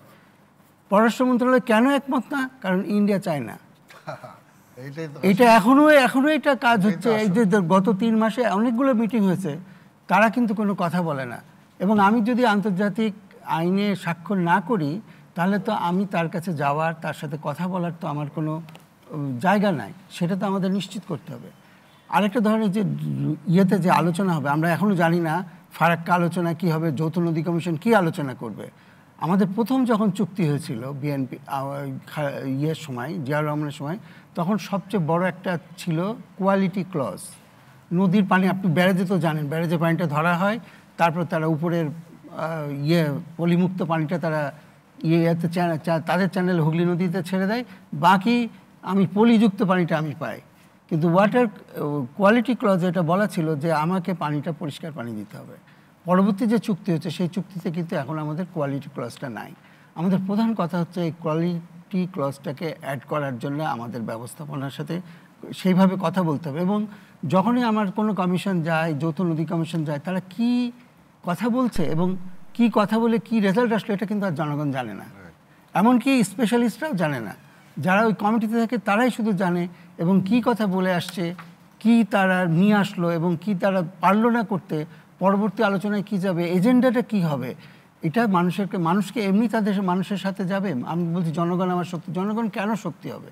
জনগণ তো জানি না আমি যে 2 দিন পরে যে মিটিংটা হবে সেই মিটিংয়ে এজেন্ডা কি নিয়ে আলোচনা করবে। আমি কি ওয়াটার ক্লজ নিয়ে আমি কি কোয়ালিটি ক্লজ নিয়ে আলোচনা করব না, সেটা তো আমরা কেউ বলছি না। এবং ফেরত আসার পরে তাদের অবশ্যই পরিষ্কার করে জনগণকে বলতে হবে। এখন পার্লামেন্ট নাই কিন্তু মিডিয়া আছে, তার সামনে তাকে বলতে হবে যে আমি কি চেয়েছি, কি পেয়েছি এবং পরবর্তীতে আমি কি পাবো, নেগোসিয়েশনটা আমার কিভাবে চলছে, সেটা আমাদের খুব পরিষ্কার করে জানা দরকার। না হলে আমরা, এবং এই যে নিজেদের নদীগুলো ব্যবস্থাপনা করা, নদীর আমাদের ছোটবেলায় ধরেন একটা কোরআন শরীফের পাতা বা আরবি লেখা কোনো পাতা পড়ে গেলে দাদিরা বলতো নদীতে গিয়ে ফেলা, এটা পবিত্র জায়গা। কতখানি পবিত্র জায়গা? এখন ওটা হচ্ছে সবচাইতে অপবিত্র জায়গা। ম্যাজিস্ট্রেট সাহেব নকল জিনিস আবিষ্কার করলে কোথায় ফেলবে? নদীর মধ্যে ফেলো। এবং সেটাই হচ্ছে, নদী হচ্ছে একটা ড্যাম্পিং গ্রাউন্ড। আমাদের যতগুলো গার্মেন্টস ফ্যাক্টরি আছে তাদের যে ময়লা সবই নদীতে ফেলছি, এটা আমরা বন্ধ করতে পারি না? এটা তো আমরা বন্ধ করতে পারি। আমার নদীগুলো তো আমি ওয়াশিং প্ল্যান্ট গড়ে উঠেছে বাংলাদেশে, পৃথিবীর অনেক দেশে ওয়াশিং প্ল্যান্ট অ্যালাউ করছে না, কিংবা অনেক বেশি ট্যাক্স বসিয়ে দিচ্ছে, সব ওয়াশিং প্ল্যান্ট হচ্ছে বাংলাদেশে। মানে এগুলো নিয়েও যে একটা গবেষণা, একটা চিন্তা ভাবনা যে কোনটাকে আমি করতে দিব, কোনটাকে আমি করতে দিব না। এবং এই ওয়াশিং প্ল্যান্টগুলোর প্রত্যেকটার বর্জ্য যাচ্ছে নদীতে, ভয়ঙ্কর সব আপনার লিড পার। আমি যদি আমার নদীকে ভালো না বাসি, এমন নদীকে পানি দিচ্ছে না বলে আমি কাঁদতে পারি, কিন্তু পানি দিলেও তো আমার বুড়িগঙ্গা পরিষ্কার হবে না, কারণ আমার মাথার মধ্যে ওই চিন্তা নাই। আমি নদীকে বলছি একটা ডাম্পিং গ্রাউন্ড, সেখানে সব কিছু ফেলা যায়, বর্জ্য ফেলা যায়। আমরা চাইলে, এখন আমাদের কথা হচ্ছে, সম্প্রতি কিছু সিদ্ধান্ত নেওয়া হচ্ছে যে একটা জেলায় একটা নদীকে আমি পরিষ্কার করবো। এটা কি সম্ভব? নদী তো একটা অববাহিকা, আপনি একটা জেলায় 2 ফুট জায়গা পরিষ্কার করবেন বা এটা হবে? এটার জন্য বাজেট হয়েছে, টাকা হচ্ছে। আবার নদী রক্ষা কমিশনে উনি ছিলেন, জেলায় কমিটি করা হয়েছে, মজার ব্যাপার হচ্ছে কমিটির সভাপতি হচ্ছে ডিসি। ডিসি তো নদী ভাড়া দিয়ে খায়, সে তো নদী লিজ দেয়, সে তো বালুমহল থেকে টাকা নেয়, ওই টাকার কাউকে হিসাব দিতে হয় না। সে কিভাবে যে রক্ষক সে ভক্ষক হয়ে যাবে, এটাই তো হওয়ার কথা। আমরা অন্য কোনো মানুষকে খুঁজে পাইনি যে জেলা নদী মানে যার এগুলো নিয়ন্ত্রণ করতে তারকেই আমি দায়িত্ব দিচ্ছি। উনাকে কে সাবধান করবে, উনাকে কে নিয়ন্ত্রণ করবে? জেলাতে তো উনি রাজা। আপনি একজন আমলা, যার জন্য আজকে পর্যন্ত কোনো ইটভাটা বন্ধ হয়নি। একজন আমলা আজকে পর্যন্ত কিন্তু কোনো ইটভাটা বন্ধ হয়নি। আপনার একজন আমলা সচিব হয়ে গেল, মন্ত্রী হয়ে গেল, সে সেই গল্প করে না, সে গল্প করে আমি যখন ডিসি ছিলাম। তার মানে ডিসি হওয়ার মজাটা যে কি, এবং সারা জীবন একটা দুঃখ তার যে সচিব হয়েছে কিন্তু ডিসি হয় নাই, তার জীবনে খুব দুঃখ, কারণ ওখানে যে মজা। আর তাকে দিয়েছেন আপনি নদী ব্যবস্থাপনা কমিটির চেয়ারম্যান, কিভাবে আপনি করবেন এটা? দারুণভাবে আপনি জিনিসটি তুলে নিয়ে এসছেন। জনাব শাহিন চৌধুরী, জনাব আপনার গহন নাইম ওয়ারা যে কথাটি কিছুক্ষণ আগে বলছিলেন যে নদীর নিজের একটা হিস্সা আছে, যেটা নিয়ে কিন্তু আসলে আমরা কেউ কথা বলি না। এই নদীটার তো প্রভাব হতে হবে, যে সুন্দরবনের মতো সুন্দরবন কিন্তু ধ্বংস হয়ে যাবে যদি তার পানিটা সমান মানে সাবলীলভাবে সেখানে না যায়, সে বাধাগ্রস্ত যদি হয়। তো এই নদীর অধিকার আমরা কিভাবে নিশ্চিত করতে পারি, এবং তিস্তা মহাপরিকল্পনা বাস্তবায়নের ক্ষেত্রে কি ধরনের চ্যালেঞ্জ আপনি দেখছেন? ধন্যবাদ। আসলে নদীর নিজস্ব হিস্সা যেটা কথা আপনি বলেছেন সেটা তো অবশ্যই থাকবে। নদীর যদি পানি প্রবাহ স্বাভাবিক থাকে, না অবশ্যই থাকবে, আমরা বলছি, কিন্তু আমরা কিন্তু না আমি বলছি আমরা যে কিন্তু প্রবাহটা যদি স্বাভাবিক থাকে, আপনার বাদ দিয়ে দিচ্ছি আমরা বিভিন্ন ভাবে পরিকল্পনার বাইরে গিয়ে। হ্যাঁ, নদী should be part of every discussion. নদীর পক্ষে একজনকে থাকতে হবে। নদীর তো নাই, নদীর পানি প্রবাহটা যদি স্বাভাবিক থাকে, আর পানি আমরা যতটুকু আমরা কৃষিকাজ বা উন্নয়নের কাজের জন্য যতটুকু আমরা পানি ব্যবহার করি, তার অর্থ এই নয় না শতভাগ পানি সেখান থেকে ব্যবহৃত হবে। তার একটা পোর্শন তো নিশ্চয়ই প্রবাহিত হবে এবং সেটা সাগরে গিয়ে মিশবে, এটা স্বাভাবিক প্রবাহ। এখানে আমরা বাধা দিতে পারবো না, এটা পারবো না। কিন্তু এখন যে আলোচনা এর মধ্যে এসছে, বিজ্ঞ আলোচকদের মুখে অনেক কিছু আসছে যে সমাধানের পথ কি বা কি করা যেতে পারে। প্রথমত যে চুক্তি তিস্তা মহাপরিকল্পনা যেটা তো রয়েছে, কিন্তু তার আগে আরও একটি বিষয় আমি একটু যোগ করতে চাই এখানে। সেটা হলো যে 5ই আগস্ট এই অভ্যুত্থানের পরে বাংলাদেশে প্রথম কিন্তু নদী দিয়েই ভারত আমাদের উপর প্রতিশোধ নিয়েছে। আপনাদের মনে থাকতে পারে যে ফেনী নদীর বাঁধ খুলে দেওয়া হলো এবং আমাদের পুরা পূর্বাঞ্চল যেখানে কোনোদিনও বন্যা হয় না, সেখানে বন্যার তোরে ভেসে গেল। এবং এটা আমরা গত 50 বছরেও ওই এলাকায় এত ভয়াবহ বন্যা আমরা দেখিনি। সেই অস্ত্রটা কিন্তু প্রথম ভারত ব্যবহার করেছে। তার মানে এই 5ই আগস্টের এই পরিবর্তনটাকে এবং স্বাভাবিকভাবে ভারত নেয়নি। তারা সে পতিত স্বৈরাচার ফ্যাসিস্টের পক্ষে ছিল এবং তার কাছ থেকে যেহেতু সব বেনিফিট তারা আদায় করেছে গত 15 বছরে। এরপরে একের পর এক আমাদের দেশে অনেক ঘটনা ঘটানোরও চেষ্টা হয়েছে। সংখ্যালঘু ইস্যু, ইসকন ইস্যু, নানানভাবে প্রতি বিপ্লবের চেষ্টা করা হয়েছে। এই সরকারকে কোনো রকম সহযোগিতা বা সমর্থনের কথা ভারত চিন্তাও করেনি। কিন্তু পজিটিভ দিক হলো ভারতের সেই মনোভাব কিন্তু এখন একটু পরিবর্তন হয়েছে। কেন পরিবর্তন হয়েছে? আপনারা লক্ষ্য করেছেন যে গত জানুয়ারি মাসের 27 তারিখে ডক্টর ইউনূসকে নরেন্দ্র মোদী নববর্ষের শুভেচ্ছা জানিয়েছে। পয়লা জানুয়ারির শুভেচ্ছা কিন্তু জানুয়ারির 27 তারিখে জানিয়েছে। কিন্তু তার 5-6 দিন আগেই ডোনাল্ড ট্রাম্পের সঙ্গে নরেন্দ্র মোদীর একটা টেলিফোন সংলাপ হয়েছে, এরপরেই এই শুভেচ্ছা জানিয়েছে। মানে ভারতের পরিবর্তন এখন আমাদের কাছে দৃশ্যমান। তারা মনে করেছে যে তাদের যে তল্পিবাহক যে সরকার ছিল, সেই সরকারের মতো আচরণ এখন আর বাংলাদেশের সঙ্গে করা যাবে না। এটা একটা পজিটিভ দিক। এবং আগামী মার্চে বিমস্টেক সামিট হবে ব্যাংককে, এটা আপনারা জানেন, আমরা সবাই জানি। এবং বিমস্টেক সামিটে ডক্টর ইউনূসের সঙ্গে সাক্ষাৎ করার জন্য ইতিমধ্যেই ভারতের পররাষ্ট্র মন্ত্রণালয় থেকে আমাদের পররাষ্ট্র দপ্তরে একটা চিঠি দিয়েছে। আমি এটা জানি এবং কিছু কিছু মিডিয়াতেও সেটা এসছে। আমার সাজেশন থাকবে যে আমাদের ভারতের সঙ্গে যেসব ইস্যু আছে, সবচেয়ে বড় ইস্যু কিন্তু নদী।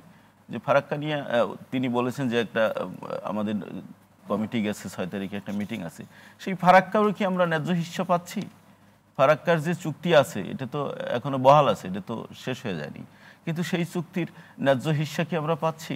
আমি কয়েকদিন আগে এই মাত্র সপ্তাহখানেক আগে কুষ্টিয়াতে একটা প্রোগ্রামে গিয়েছিলাম, আমাদের জাতীয় প্রেস ক্লাবের 40 জন সাংবাদিককে নিয়ে একটা ট্যুর ছিল। এটা সেই আমরা ফারাক্কার ওই লালন সেতুর উপর দিয়ে গেলাম, ওই হার্ডিন্স ব্রিজের পাশে যে সেতু, প্রথম পদ্মার সেতু বলা যায় ওটাকে, সেখানে দেখলাম যে এখনই শুকিয়ে গেছে, এখনই পদ্মার অবস্থা নেই। তার মানে ফারাক্কা চুক্তি বহাল থাকার পরেও আমরা ন্যায্য হিস্যা পাচ্ছি না। এখন তিস্তার যে ইস্যুটা, আমি মনে করি যে মায়ানমারে ডক্টর ইউনূসের সঙ্গে যে বৈঠকটা হবে নরেন্দ্র মোদীর, সেই বৈঠকে আমার সাজেশন থাকবে আজকের এই গোল টেবিল থেকে যে এই তিস্তাটাকে যেন প্রধান ইস্যু করা হয়। এইটা যদি আমাদের প্রধান উপদেষ্টা করেন, সেটা আমি মনে করি জাতির জন্য একটা মঙ্গল হবে। এবং পাশাপাশি সে আলোচনা তো থাকবেই, আর এই আলোচনা থাকার অর্থ এই নয়। আমাদের সাথে অনেকগুলো ফোন আছে, আমরা একটি ফোনও নিতে পারিনি, আমরা 2-1টি ফোন নিয়ে নেব। দর্শক কে আছেন, নাম বলে প্রশ্নটি করুন। দর্শক আমায় শুনতে পাচ্ছেন? হ্যালো, জি শুনতে পাচ্ছি, নাম বলে প্রশ্নটি করুন। জি জি শুনতে পাচ্ছি। হ্যালো, জি আমার প্রশ্ন, আমি তিস্তা তীরবর্তী এলাকার লোক, এই খুনিয়াগাছ ইউনিয়ন বলে এটা, লালমনিরহাট জেলায়। জি নাম বলুন। আমার নাম আব্দুল হাকিম। জি আব্দুল হাকিম সাহেব বলুন, আমার আপনার নাম প্রশ্নটি করুন। মোহাম্মদ আব্দুল হাকিম। আপনার প্রশ্নটি করুন। আমার প্রশ্ন ছিল, এই মহাপরিকল্পনা বাস্তবায়ন কবে হবে, কিভাবে হবে, এটা তো আমাদের জানা নাই, এবং আমরা অতীতে অনেক দেখলাম, কিন্তু আমরা তিস্তা পাড়ের মানুষ এমন একটা অবস্থায় আছি, এই বৈশাখ জ্যৈষ্ঠ মাসে কিন্তু নদী ভাঙন শুরু হয়ে যাবে। আমরা এই হাজার নদীর পাড়ের লোক, আমাদের মানে জায়গা, বাতা গোজার জায়গা কিন্তু কোথাও নাই। এই কিছুদিন আগে আমাদের তিস্তায় একটা বড় প্রোগ্রাম হয়ে গেল, মানে তিস্তার চরে, সেখানেই আমাদের বাসা, কিন্তু আপনারা দেখলেন।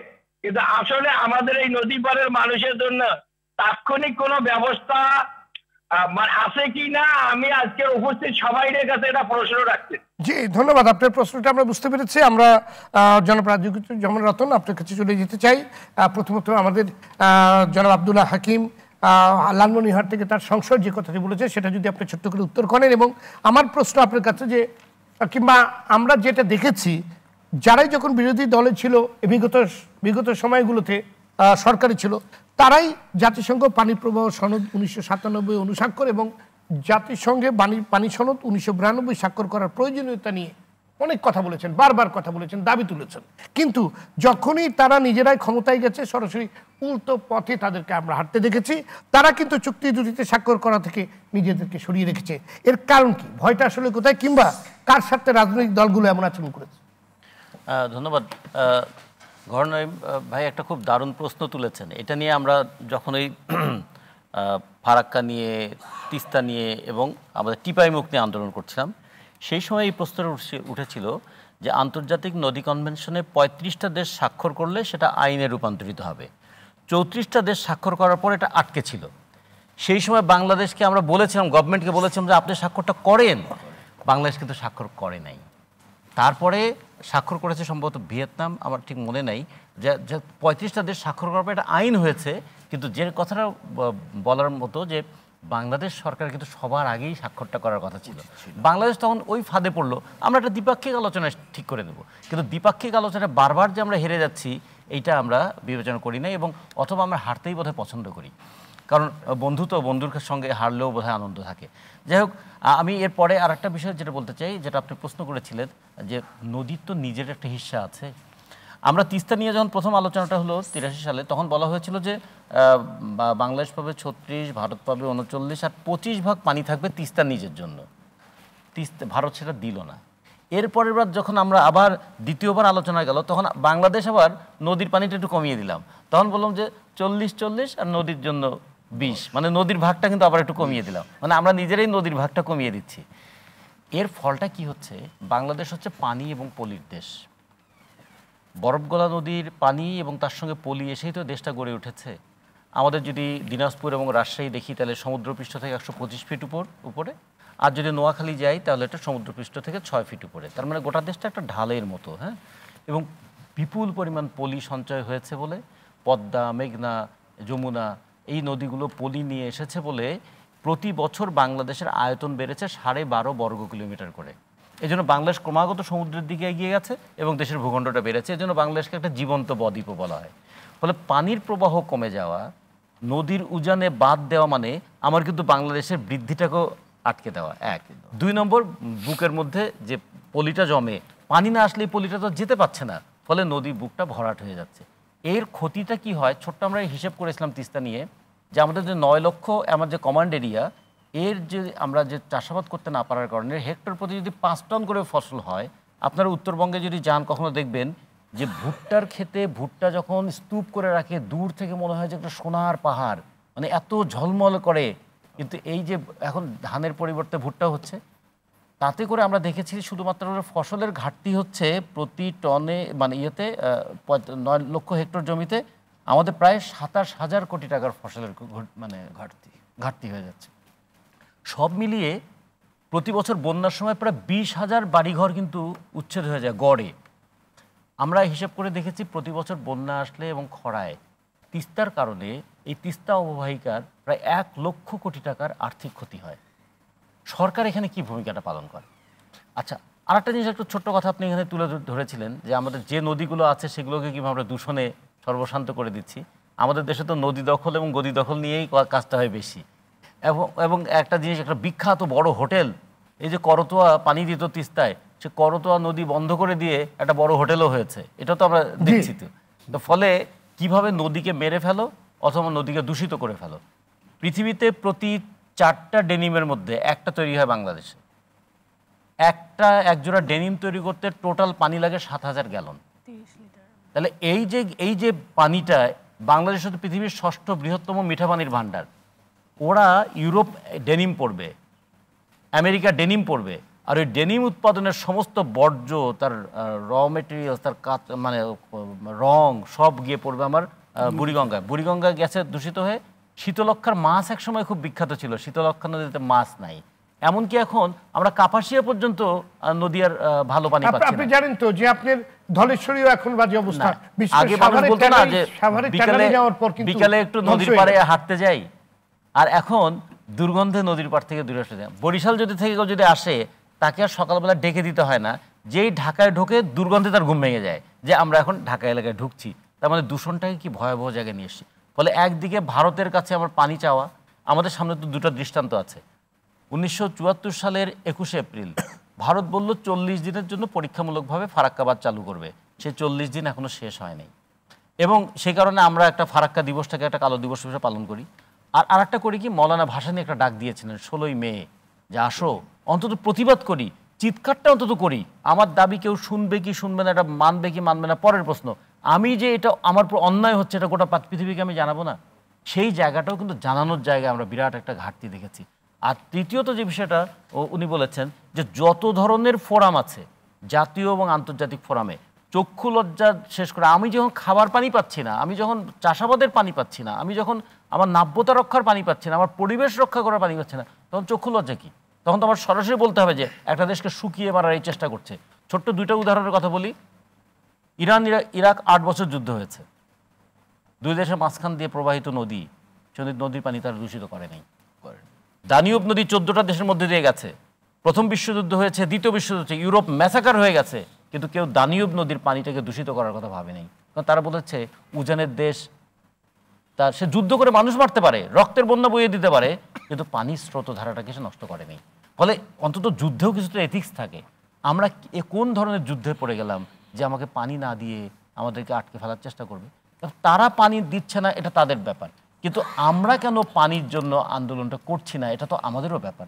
আমরা যেটুকু পানি পাই, বাংলাদেশের উপরে, বাংলাদেশের চাইতে 15 গুণ এলাকায় যে বৃষ্টিপাত হয়, সেই বৃষ্টির পানি গড়িয়ে পড়ে বাংলাদেশের মধ্য দিয়ে সমুদ্রে চলে যায়। ফলে সেই পানিটাকেও যদি আমরা ঠিকমতো ম্যানেজমেন্টটা করতে পারতাম, তাহলেও কিন্তু আমরা আমাদের নাব্যতা রক্ষা করতে পারতাম, পানির আমরা নিচের ভূগর্ভস্থ পানির স্তরটাকে রক্ষা করতে পারতাম, এবং আমাদের যেটুকু পানি আমরা পাই সেটাকে আমরা সুরক্ষা করতে পারতাম। ফলে আমাদের 2 দিক থেকে দেখতে হবে।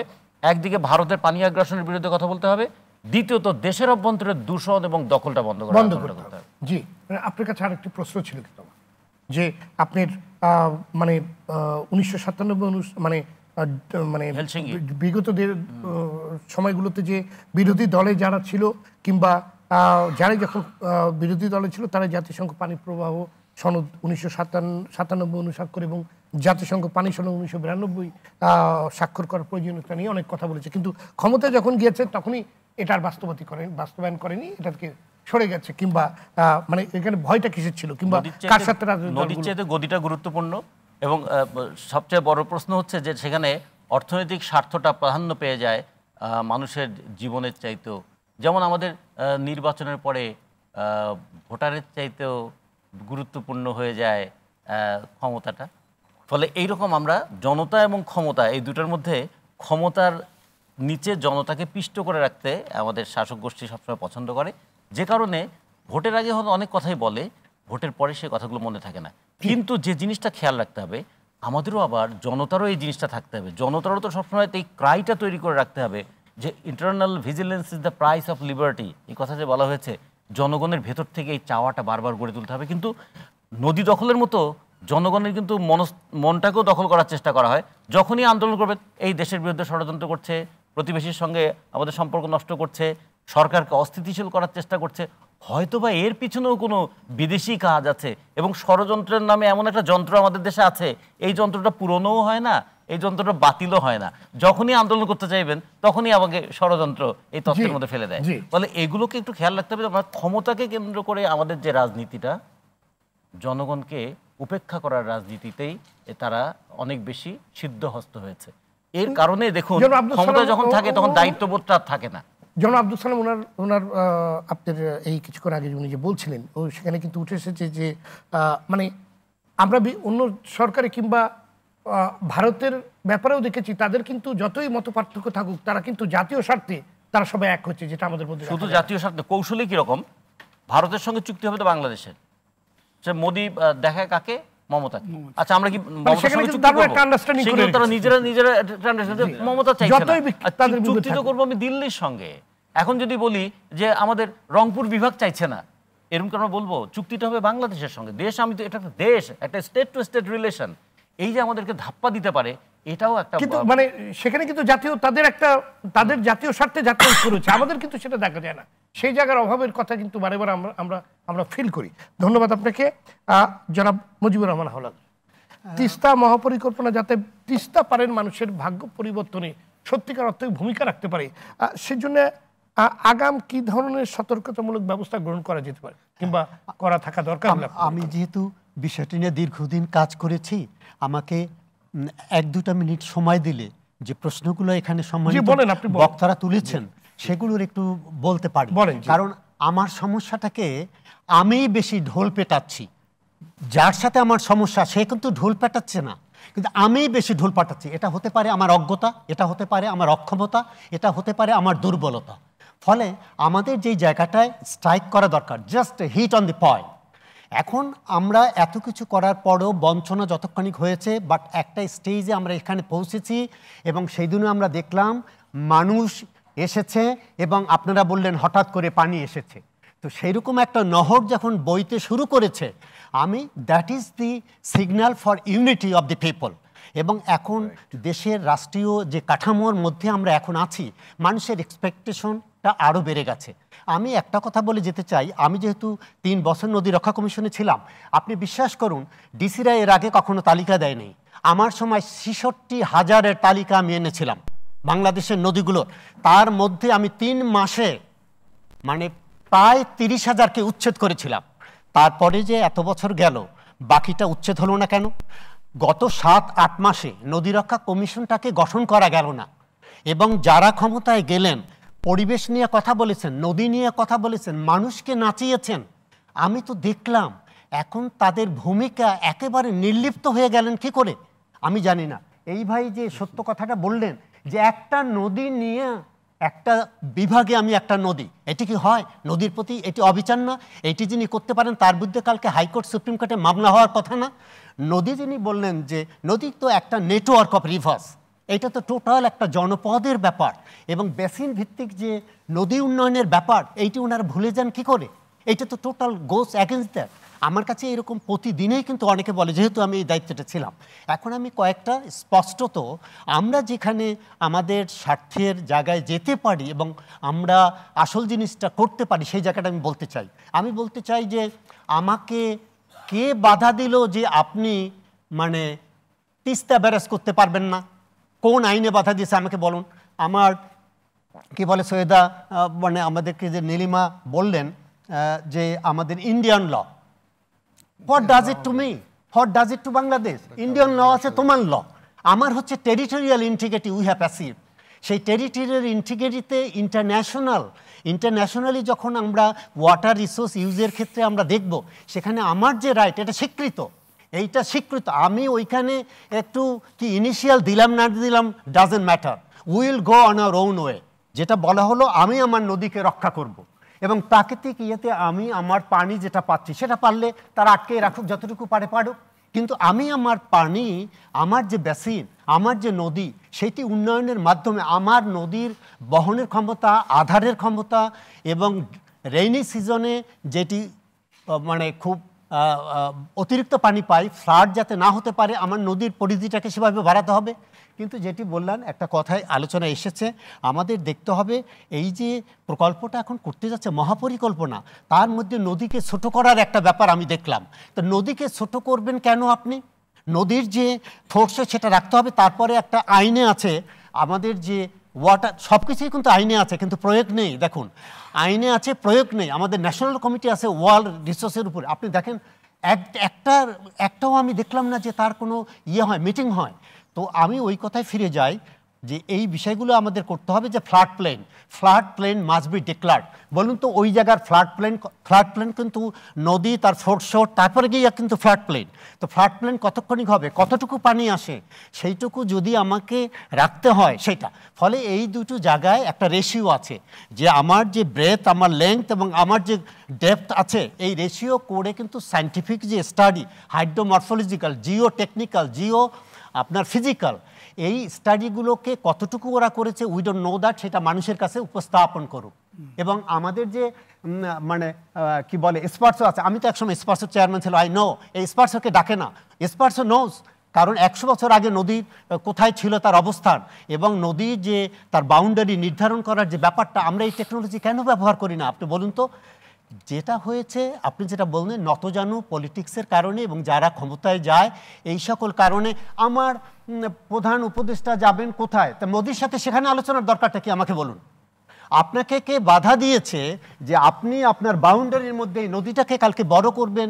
চায়নার সাথে আপনি নেপালকে বলবেন, আপনি ভারতকেও বলবেন, ভারত আসলে আসবে, না আসলে না আসবে, তার সাথে তো জয়েন্ট রিভার্স কমিশন আছেই এবং সেটাকে তো দে হ্যাভ মেড ইট ইনইফেক্টিভ।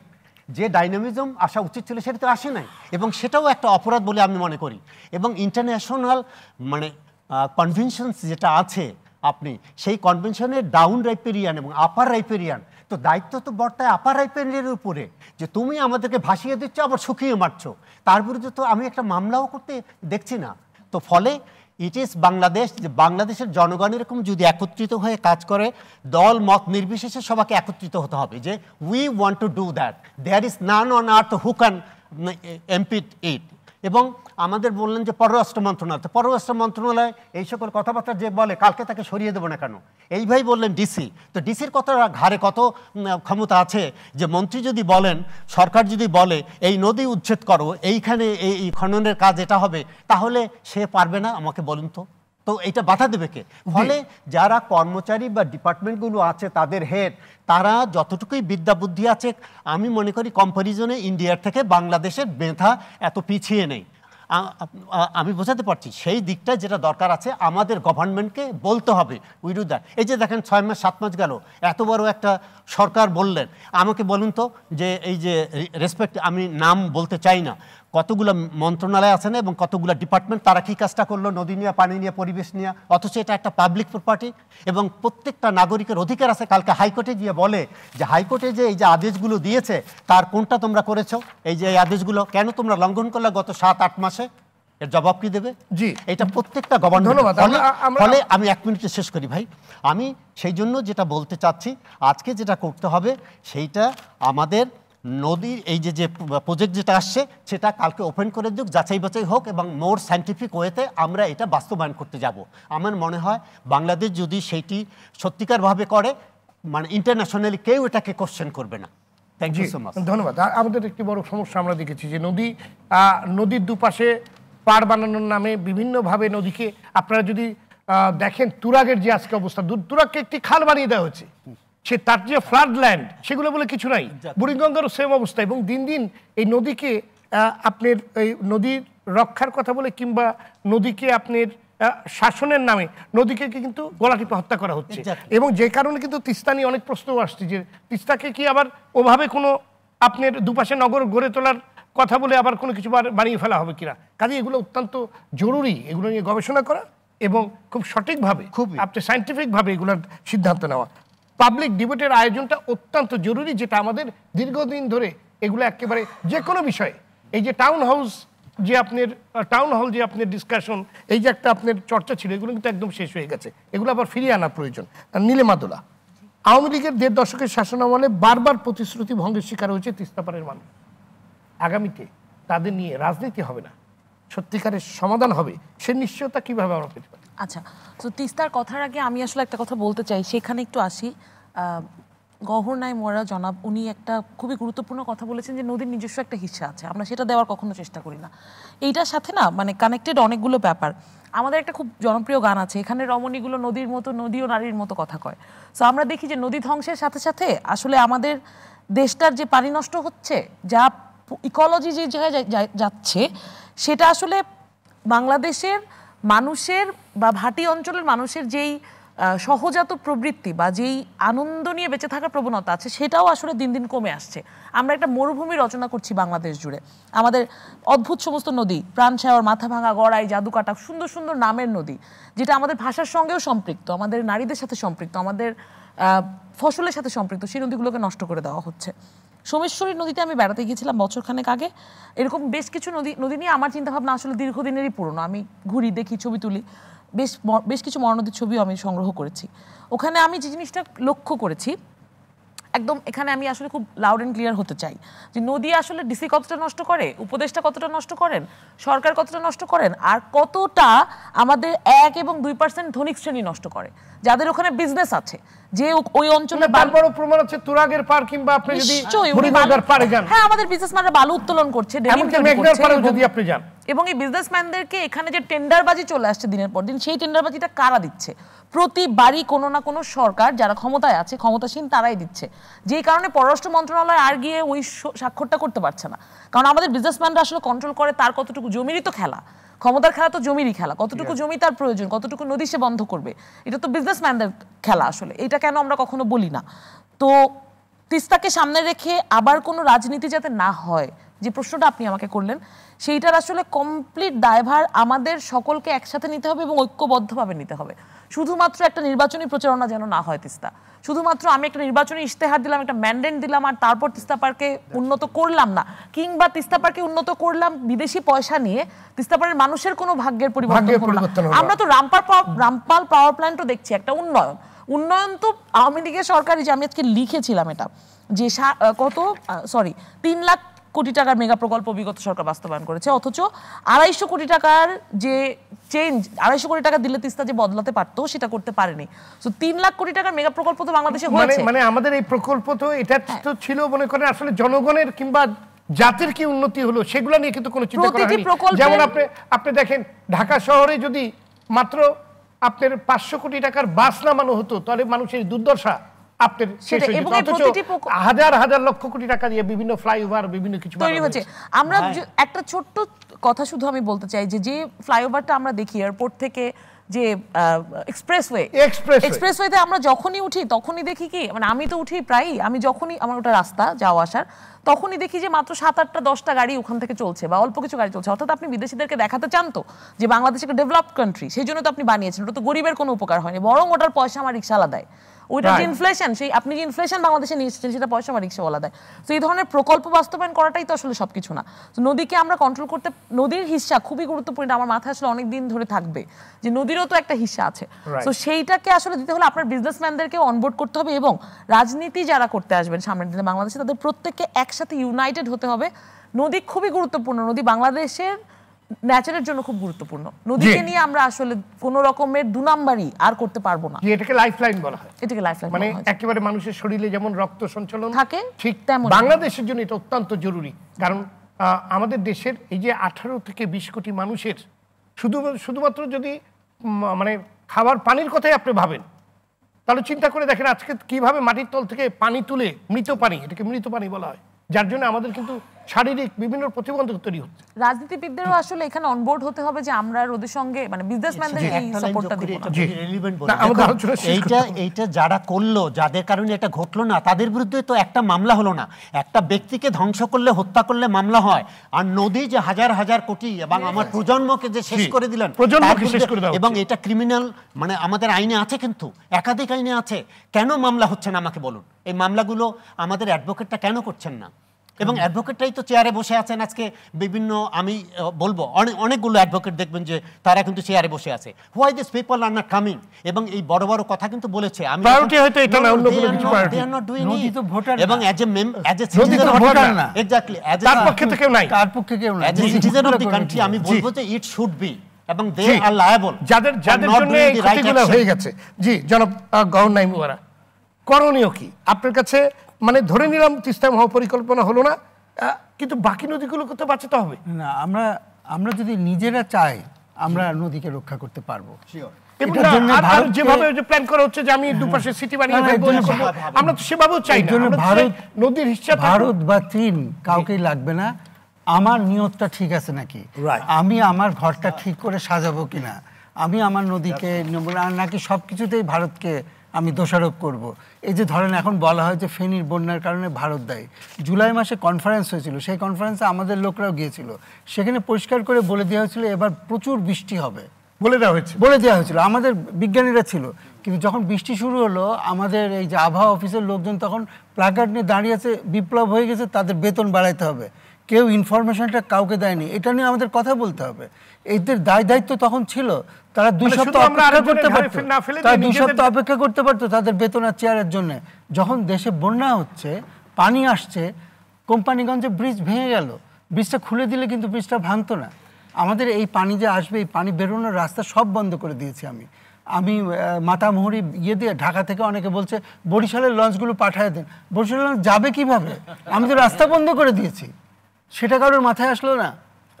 তো আমাকে আগে নিয়ত ঠিক করতে হবে, এবং নিয়ত ঠিক করলে আমার জন্য এটা কোনো কঠিন কাজ না।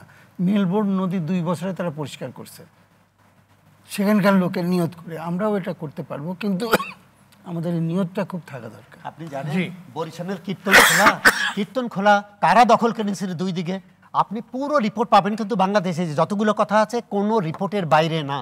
স্পেসিফিক আমার সময় যে রিপোর্ট আমরা দিয়েছি সরকারের কাছে, পার্লামেন্টে, তার উপরে কোনো অ্যাকশন নেয়নি। এখন তো অ্যাকশন নিতে পারতেন, তারা তো নিচ্ছে না, চাকরিটা হারাইছে। ওই যে that's you know that. So it is possible. এখন নেয় না কেন আমি জানি না, নেয় না কেন, কারণ এই জায়গাটায় ঝাঁকুনি দিলে মানে জানি না তারা কতটুকু, আসলে কোনো পরিবর্তন তো হয় না, কোনো পরিবর্তন নেই, কোনো পরিবর্তন না। এটা চেয়ারে অন্য মানুষ এসে বসছে, গণতান্ত্রিক ধারায় একটা সরকার দেশটা চালাতো, সেই মেশিনটাই দেশটা চালাচ্ছে, নিড টু ডু দ্যাট। সেই আমলারাই দেশটা চালাচ্ছে, সেই পুলিশরাই দেশটা চালাচ্ছে, শুধু চেয়ারের 2 জন লোক, আর কিছু হয় না। আর সত্যিকার যে যারা আছে, যে ওরকম মানে কি বলে নিবেদিত প্রাণ, অনেস্ট অ্যান্ড সিনসিয়ার, ডাইহার্ড, যারা দেশকে ভালোবাসে, জীবনকে বিপন্ন দিয়ে দেশের জন্য কাজ করতে চায়, সেই অফিসাররা এখনো চেয়ারে নেই। জি, they are outside, they are roaming. ধন্যবাদ জনাব আব্দুল সালাম। আমাদের আলোচনা একেবারে শেষ দিকে চলে এসছে। অনেকের ধারণা একটি সুষ্ঠু নির্বাচন হলে বিএনপি ক্ষমতায় আসবে। আপনি যদি বলেন এবার ক্ষমতায় গেলে ভাটির দেশের রক্ষা কবচ 2টি স্বাক্ষর এবং অনুস্বাক্ষরে বিএনপির ভূমিকা কি থাকবে? বিএনপি কিন্তু পরিষ্কার বলে দিছে যে বিগত ফ্যাসিবাদী সরকার বাংলাদেশের সকল প্রতিষ্ঠানগুলোকে ধ্বংস করে দিছে। কাজে বিএনপি যদি ক্ষমতায় যায়ও, বিএনপি বিশ্বাস করে যে এই ক্ষতগুলোকে ঠিক করার জন্য শুধু একা বিএনপির পক্ষে সম্ভব না, এটার জন্য জাতীয় ঐক্যটা দরকার এবং সবাইকে নিয়েই বিএনপি সরকার গঠন করতে চায়। বিএনপি কিন্তু আগেই আমাদের চেয়ারপারসন মানে তারেক রহমান অলরেডি বলে দিছে, কারণ দেশটা একটা ধ্বংসের শেষ পর্যায়ে নিয়ে দাঁড় করাইছে। এমন কোনো প্রতিষ্ঠান নাই যেটাকে ধ্বংস করা হয় নাই। তো কাজে বিএনপি সে ঐক্যটাতে বিশ্বাস করে। যেটা দেখেন জিয়াউর রহমান সাহেবেরও রাষ্ট্র দায়িত্বে আসার পরে তিনি যে ঐক্যটা জোর দিয়েছেন, যে মুক্তিযুদ্ধের মধ্যে দিয়ে যে ঐক্য সৃষ্টি হয়েছিল, আওয়ামী লীগ সে ঐক্যটা শেষ করে দিয়ে আবার সেই মানে ভিক্ষার ঝুলি কিন্তু হাতে ধরায় দিছিল। আবার পরবর্তী পর্যায়ে জিয়াউর রহমান সাহেব কিন্তু স্লোগান অনেকে টুইস্ট করে যে জিয়াউর রহমান সাহেব বলেছিলেন মানি ইজ নো প্রবলেম। কারণ মানি যে এই যেটা যে দুর্নীতি যদি বন্ধ করা যায়, চোরিটা যদি বন্ধ করা যায়, লুটপাটটা যদি বন্ধ করা যায়, তাহলেই কিন্তু টাকা কোনো সমস্যা না। টাকা যে বিদেশে চলে যাচ্ছে, ওই যে উনি বললো যে একটা প্রজেক্টে কত টাকা তার চেয়ে বেশি চলে যায়। আর আরেকটা হলো মূল বিষয়টা হলো যেটা হচ্ছে ব্যবস্থাপনাটা, যে আমার এতটুক জায়গা আছে, এই জায়গার মধ্যেই আমাকে ঠিক করতে হবে আমি ভালোভাবে কিভাবে ঘর করতে পারবো, এর মধ্যে বাথরুম টয়লেটও করতে পারবো, এর মধ্যে রান্নাঘরও করতে পারবো, এর মধ্যে আমার সন্তানকেও লালন পালন করতে হবে। অর্থাৎ এই পরিকল্পনা যদি আমি নেই তাহলে কিন্তু আমি সেটার জন্য কি দরকার, মেধাবী লোকগুলো দরকার, যেটা বিগত সরকার আমলে মেধার কোনো মূল্য ছিল না। তার দলীয় আনুগত্যটা সবচেয়ে বড় ছিল। ওই যে উনি যেটা বললেন যে কিভাবে সব ছাঁটাই করে দিছে, এখন পর্যন্ত সেই লোকগুলোকে পুনর্বাসন করা হয় নাই। অর্থাৎ মেধা তো আল্লাহ দিছে। আমি নদী শাসনের উপর উনি যতটুকু ভালো বুঝবে, আমি যতই বলি না কেন আমি ওনার চেয়ে ভালো বুঝবো না, এটা পরিষ্কার কথা। আবার রাজনীতির কথা বলেন, যুদ্ধের কথা বলেন, আবার আমি যেটা বলতে পারবো উনি হয়তো সেটা বলতে পারবেন। এক্সপার্টাইজ। আবার এখানে এক্সপার্টাইজদের আরেকটা ব্যাপার আছে, এক্সপার্টাইজদেরকে দেশপ্রেমিক হইতে হবে। জি, যে জিনিসটা নাই, যে জিনিসটা আমাদের হারায় গেছে এবং দলীয়করণ করার কারণে আনুগত্যটা চলে গেছে সীমান্তের ওপারে, যে কারণে বাংলাদেশের প্ল্যান যদি সীমান্তের ওপার থেকে ঠিক হয়, আপনার নদী শাসন বলেন, উমুক বলেন, কিছুই ঠিক হবে না। যেটা ওই যে ভাই যেটা বলছেন যে মন্ত্রণালয় ওই যে আলোচনা করে, আলোচনাগুলো জনগণ জানতে পারে না, কারণ জনগণের স্বার্থে তো হয় না। যদি স্বার্থ হইতো তাহলে সেটা ওপেন হইতো। আর আরেকটা ওই যে বোন যেটা বললেন, যেটা তো সত্যি কথা, যে আজকে মাফিয়াদের হাতে দেশ চলে গেছিল, মাফিয়াদের হাতে। আজকে বলবো যে খালি ব্রিজের পর ব্রিজ বানাইছেন ভাই, আগে তো আমার যোগাযোগের ব্যবস্থাটা ছিল আমার নদী। না, আপনি একটু চোখ বন্ধ করে আপনি একটু চিন্তা করেন যে এই নদী পারগুলো কাদের দখলে? সেটাই তো বললাম, নদী পারগুলো কাদের দখলে এবং নদীগুলোকে গলা টিপে মেরে ফেলছে। শুনুন, এগুলো আপনি করেন, এগুলো করার না, আমাদের প্রশ্ন আপনারা যদি ক্ষমতায় আসেন অবশ্যই করতে হবে। আপনারা কি আবার কম্প্রোমাইজ করবেন? সেইভাবে কম্প্রোমাইজ করা তো প্রশ্নই আসে না। যদি আপনি দ্বিপাক্ষিক আলোচনায় চলে যান তাহলে কম্প্রোমাইজ হবে। আর যদি বহুজাতিক আলোচনা করেন, সার্ক নিয়ে আলোচনা করেন, তাহলে ভারতের সাথে কম্প্রোমাইজ হবে না।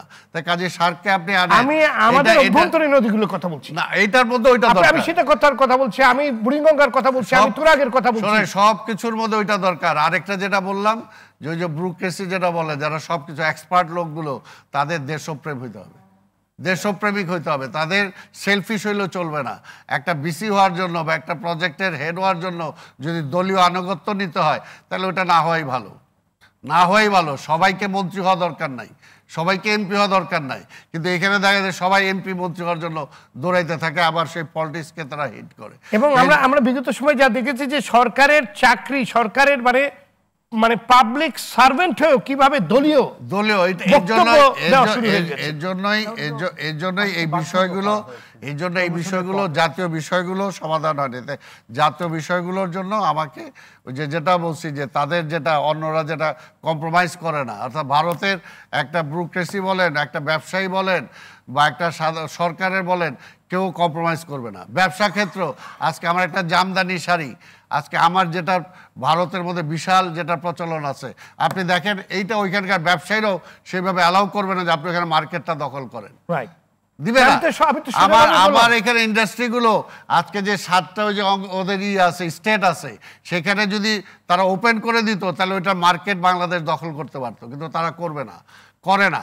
অর্থাৎ ওইখানে কিন্তু আমার যে দেশপ্রেমটা দরকার, যেটা আপনি প্রথম যেটা ওই যে বলে আনছিলেন যে আমার টেলিভিশনে আমার ইসের মধ্যে আমি কেন সেটা পাই না ওই কারণেই যে আমার মধ্যে যদি সে আমার দেশটা বড় থাকতো তাহলে কিন্তু ওইটা আমি করতাম।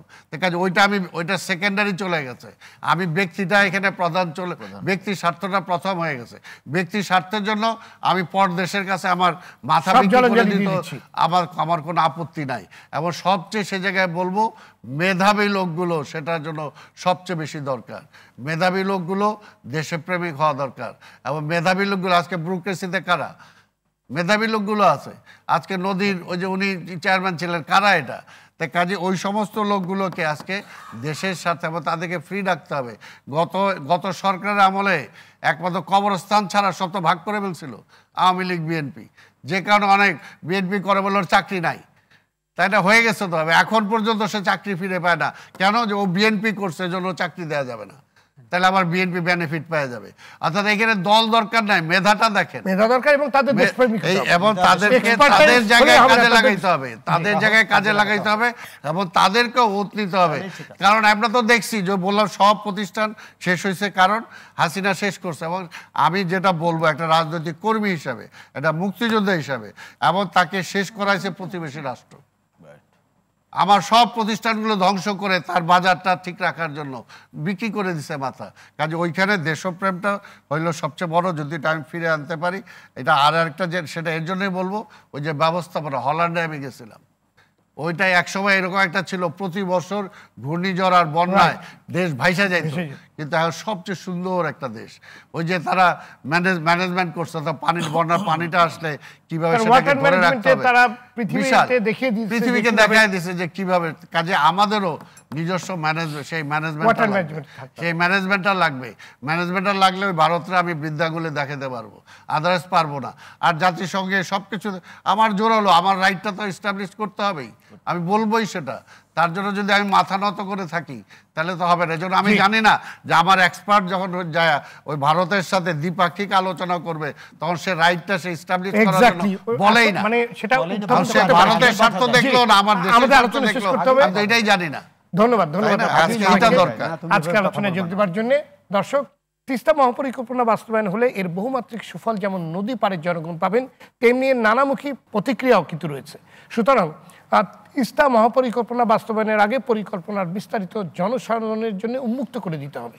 দেশের বিশেষজ্ঞদের অন্তর্ভুক্তি ও পাবলিক ডিবেটের আয়োজন করতে হবে।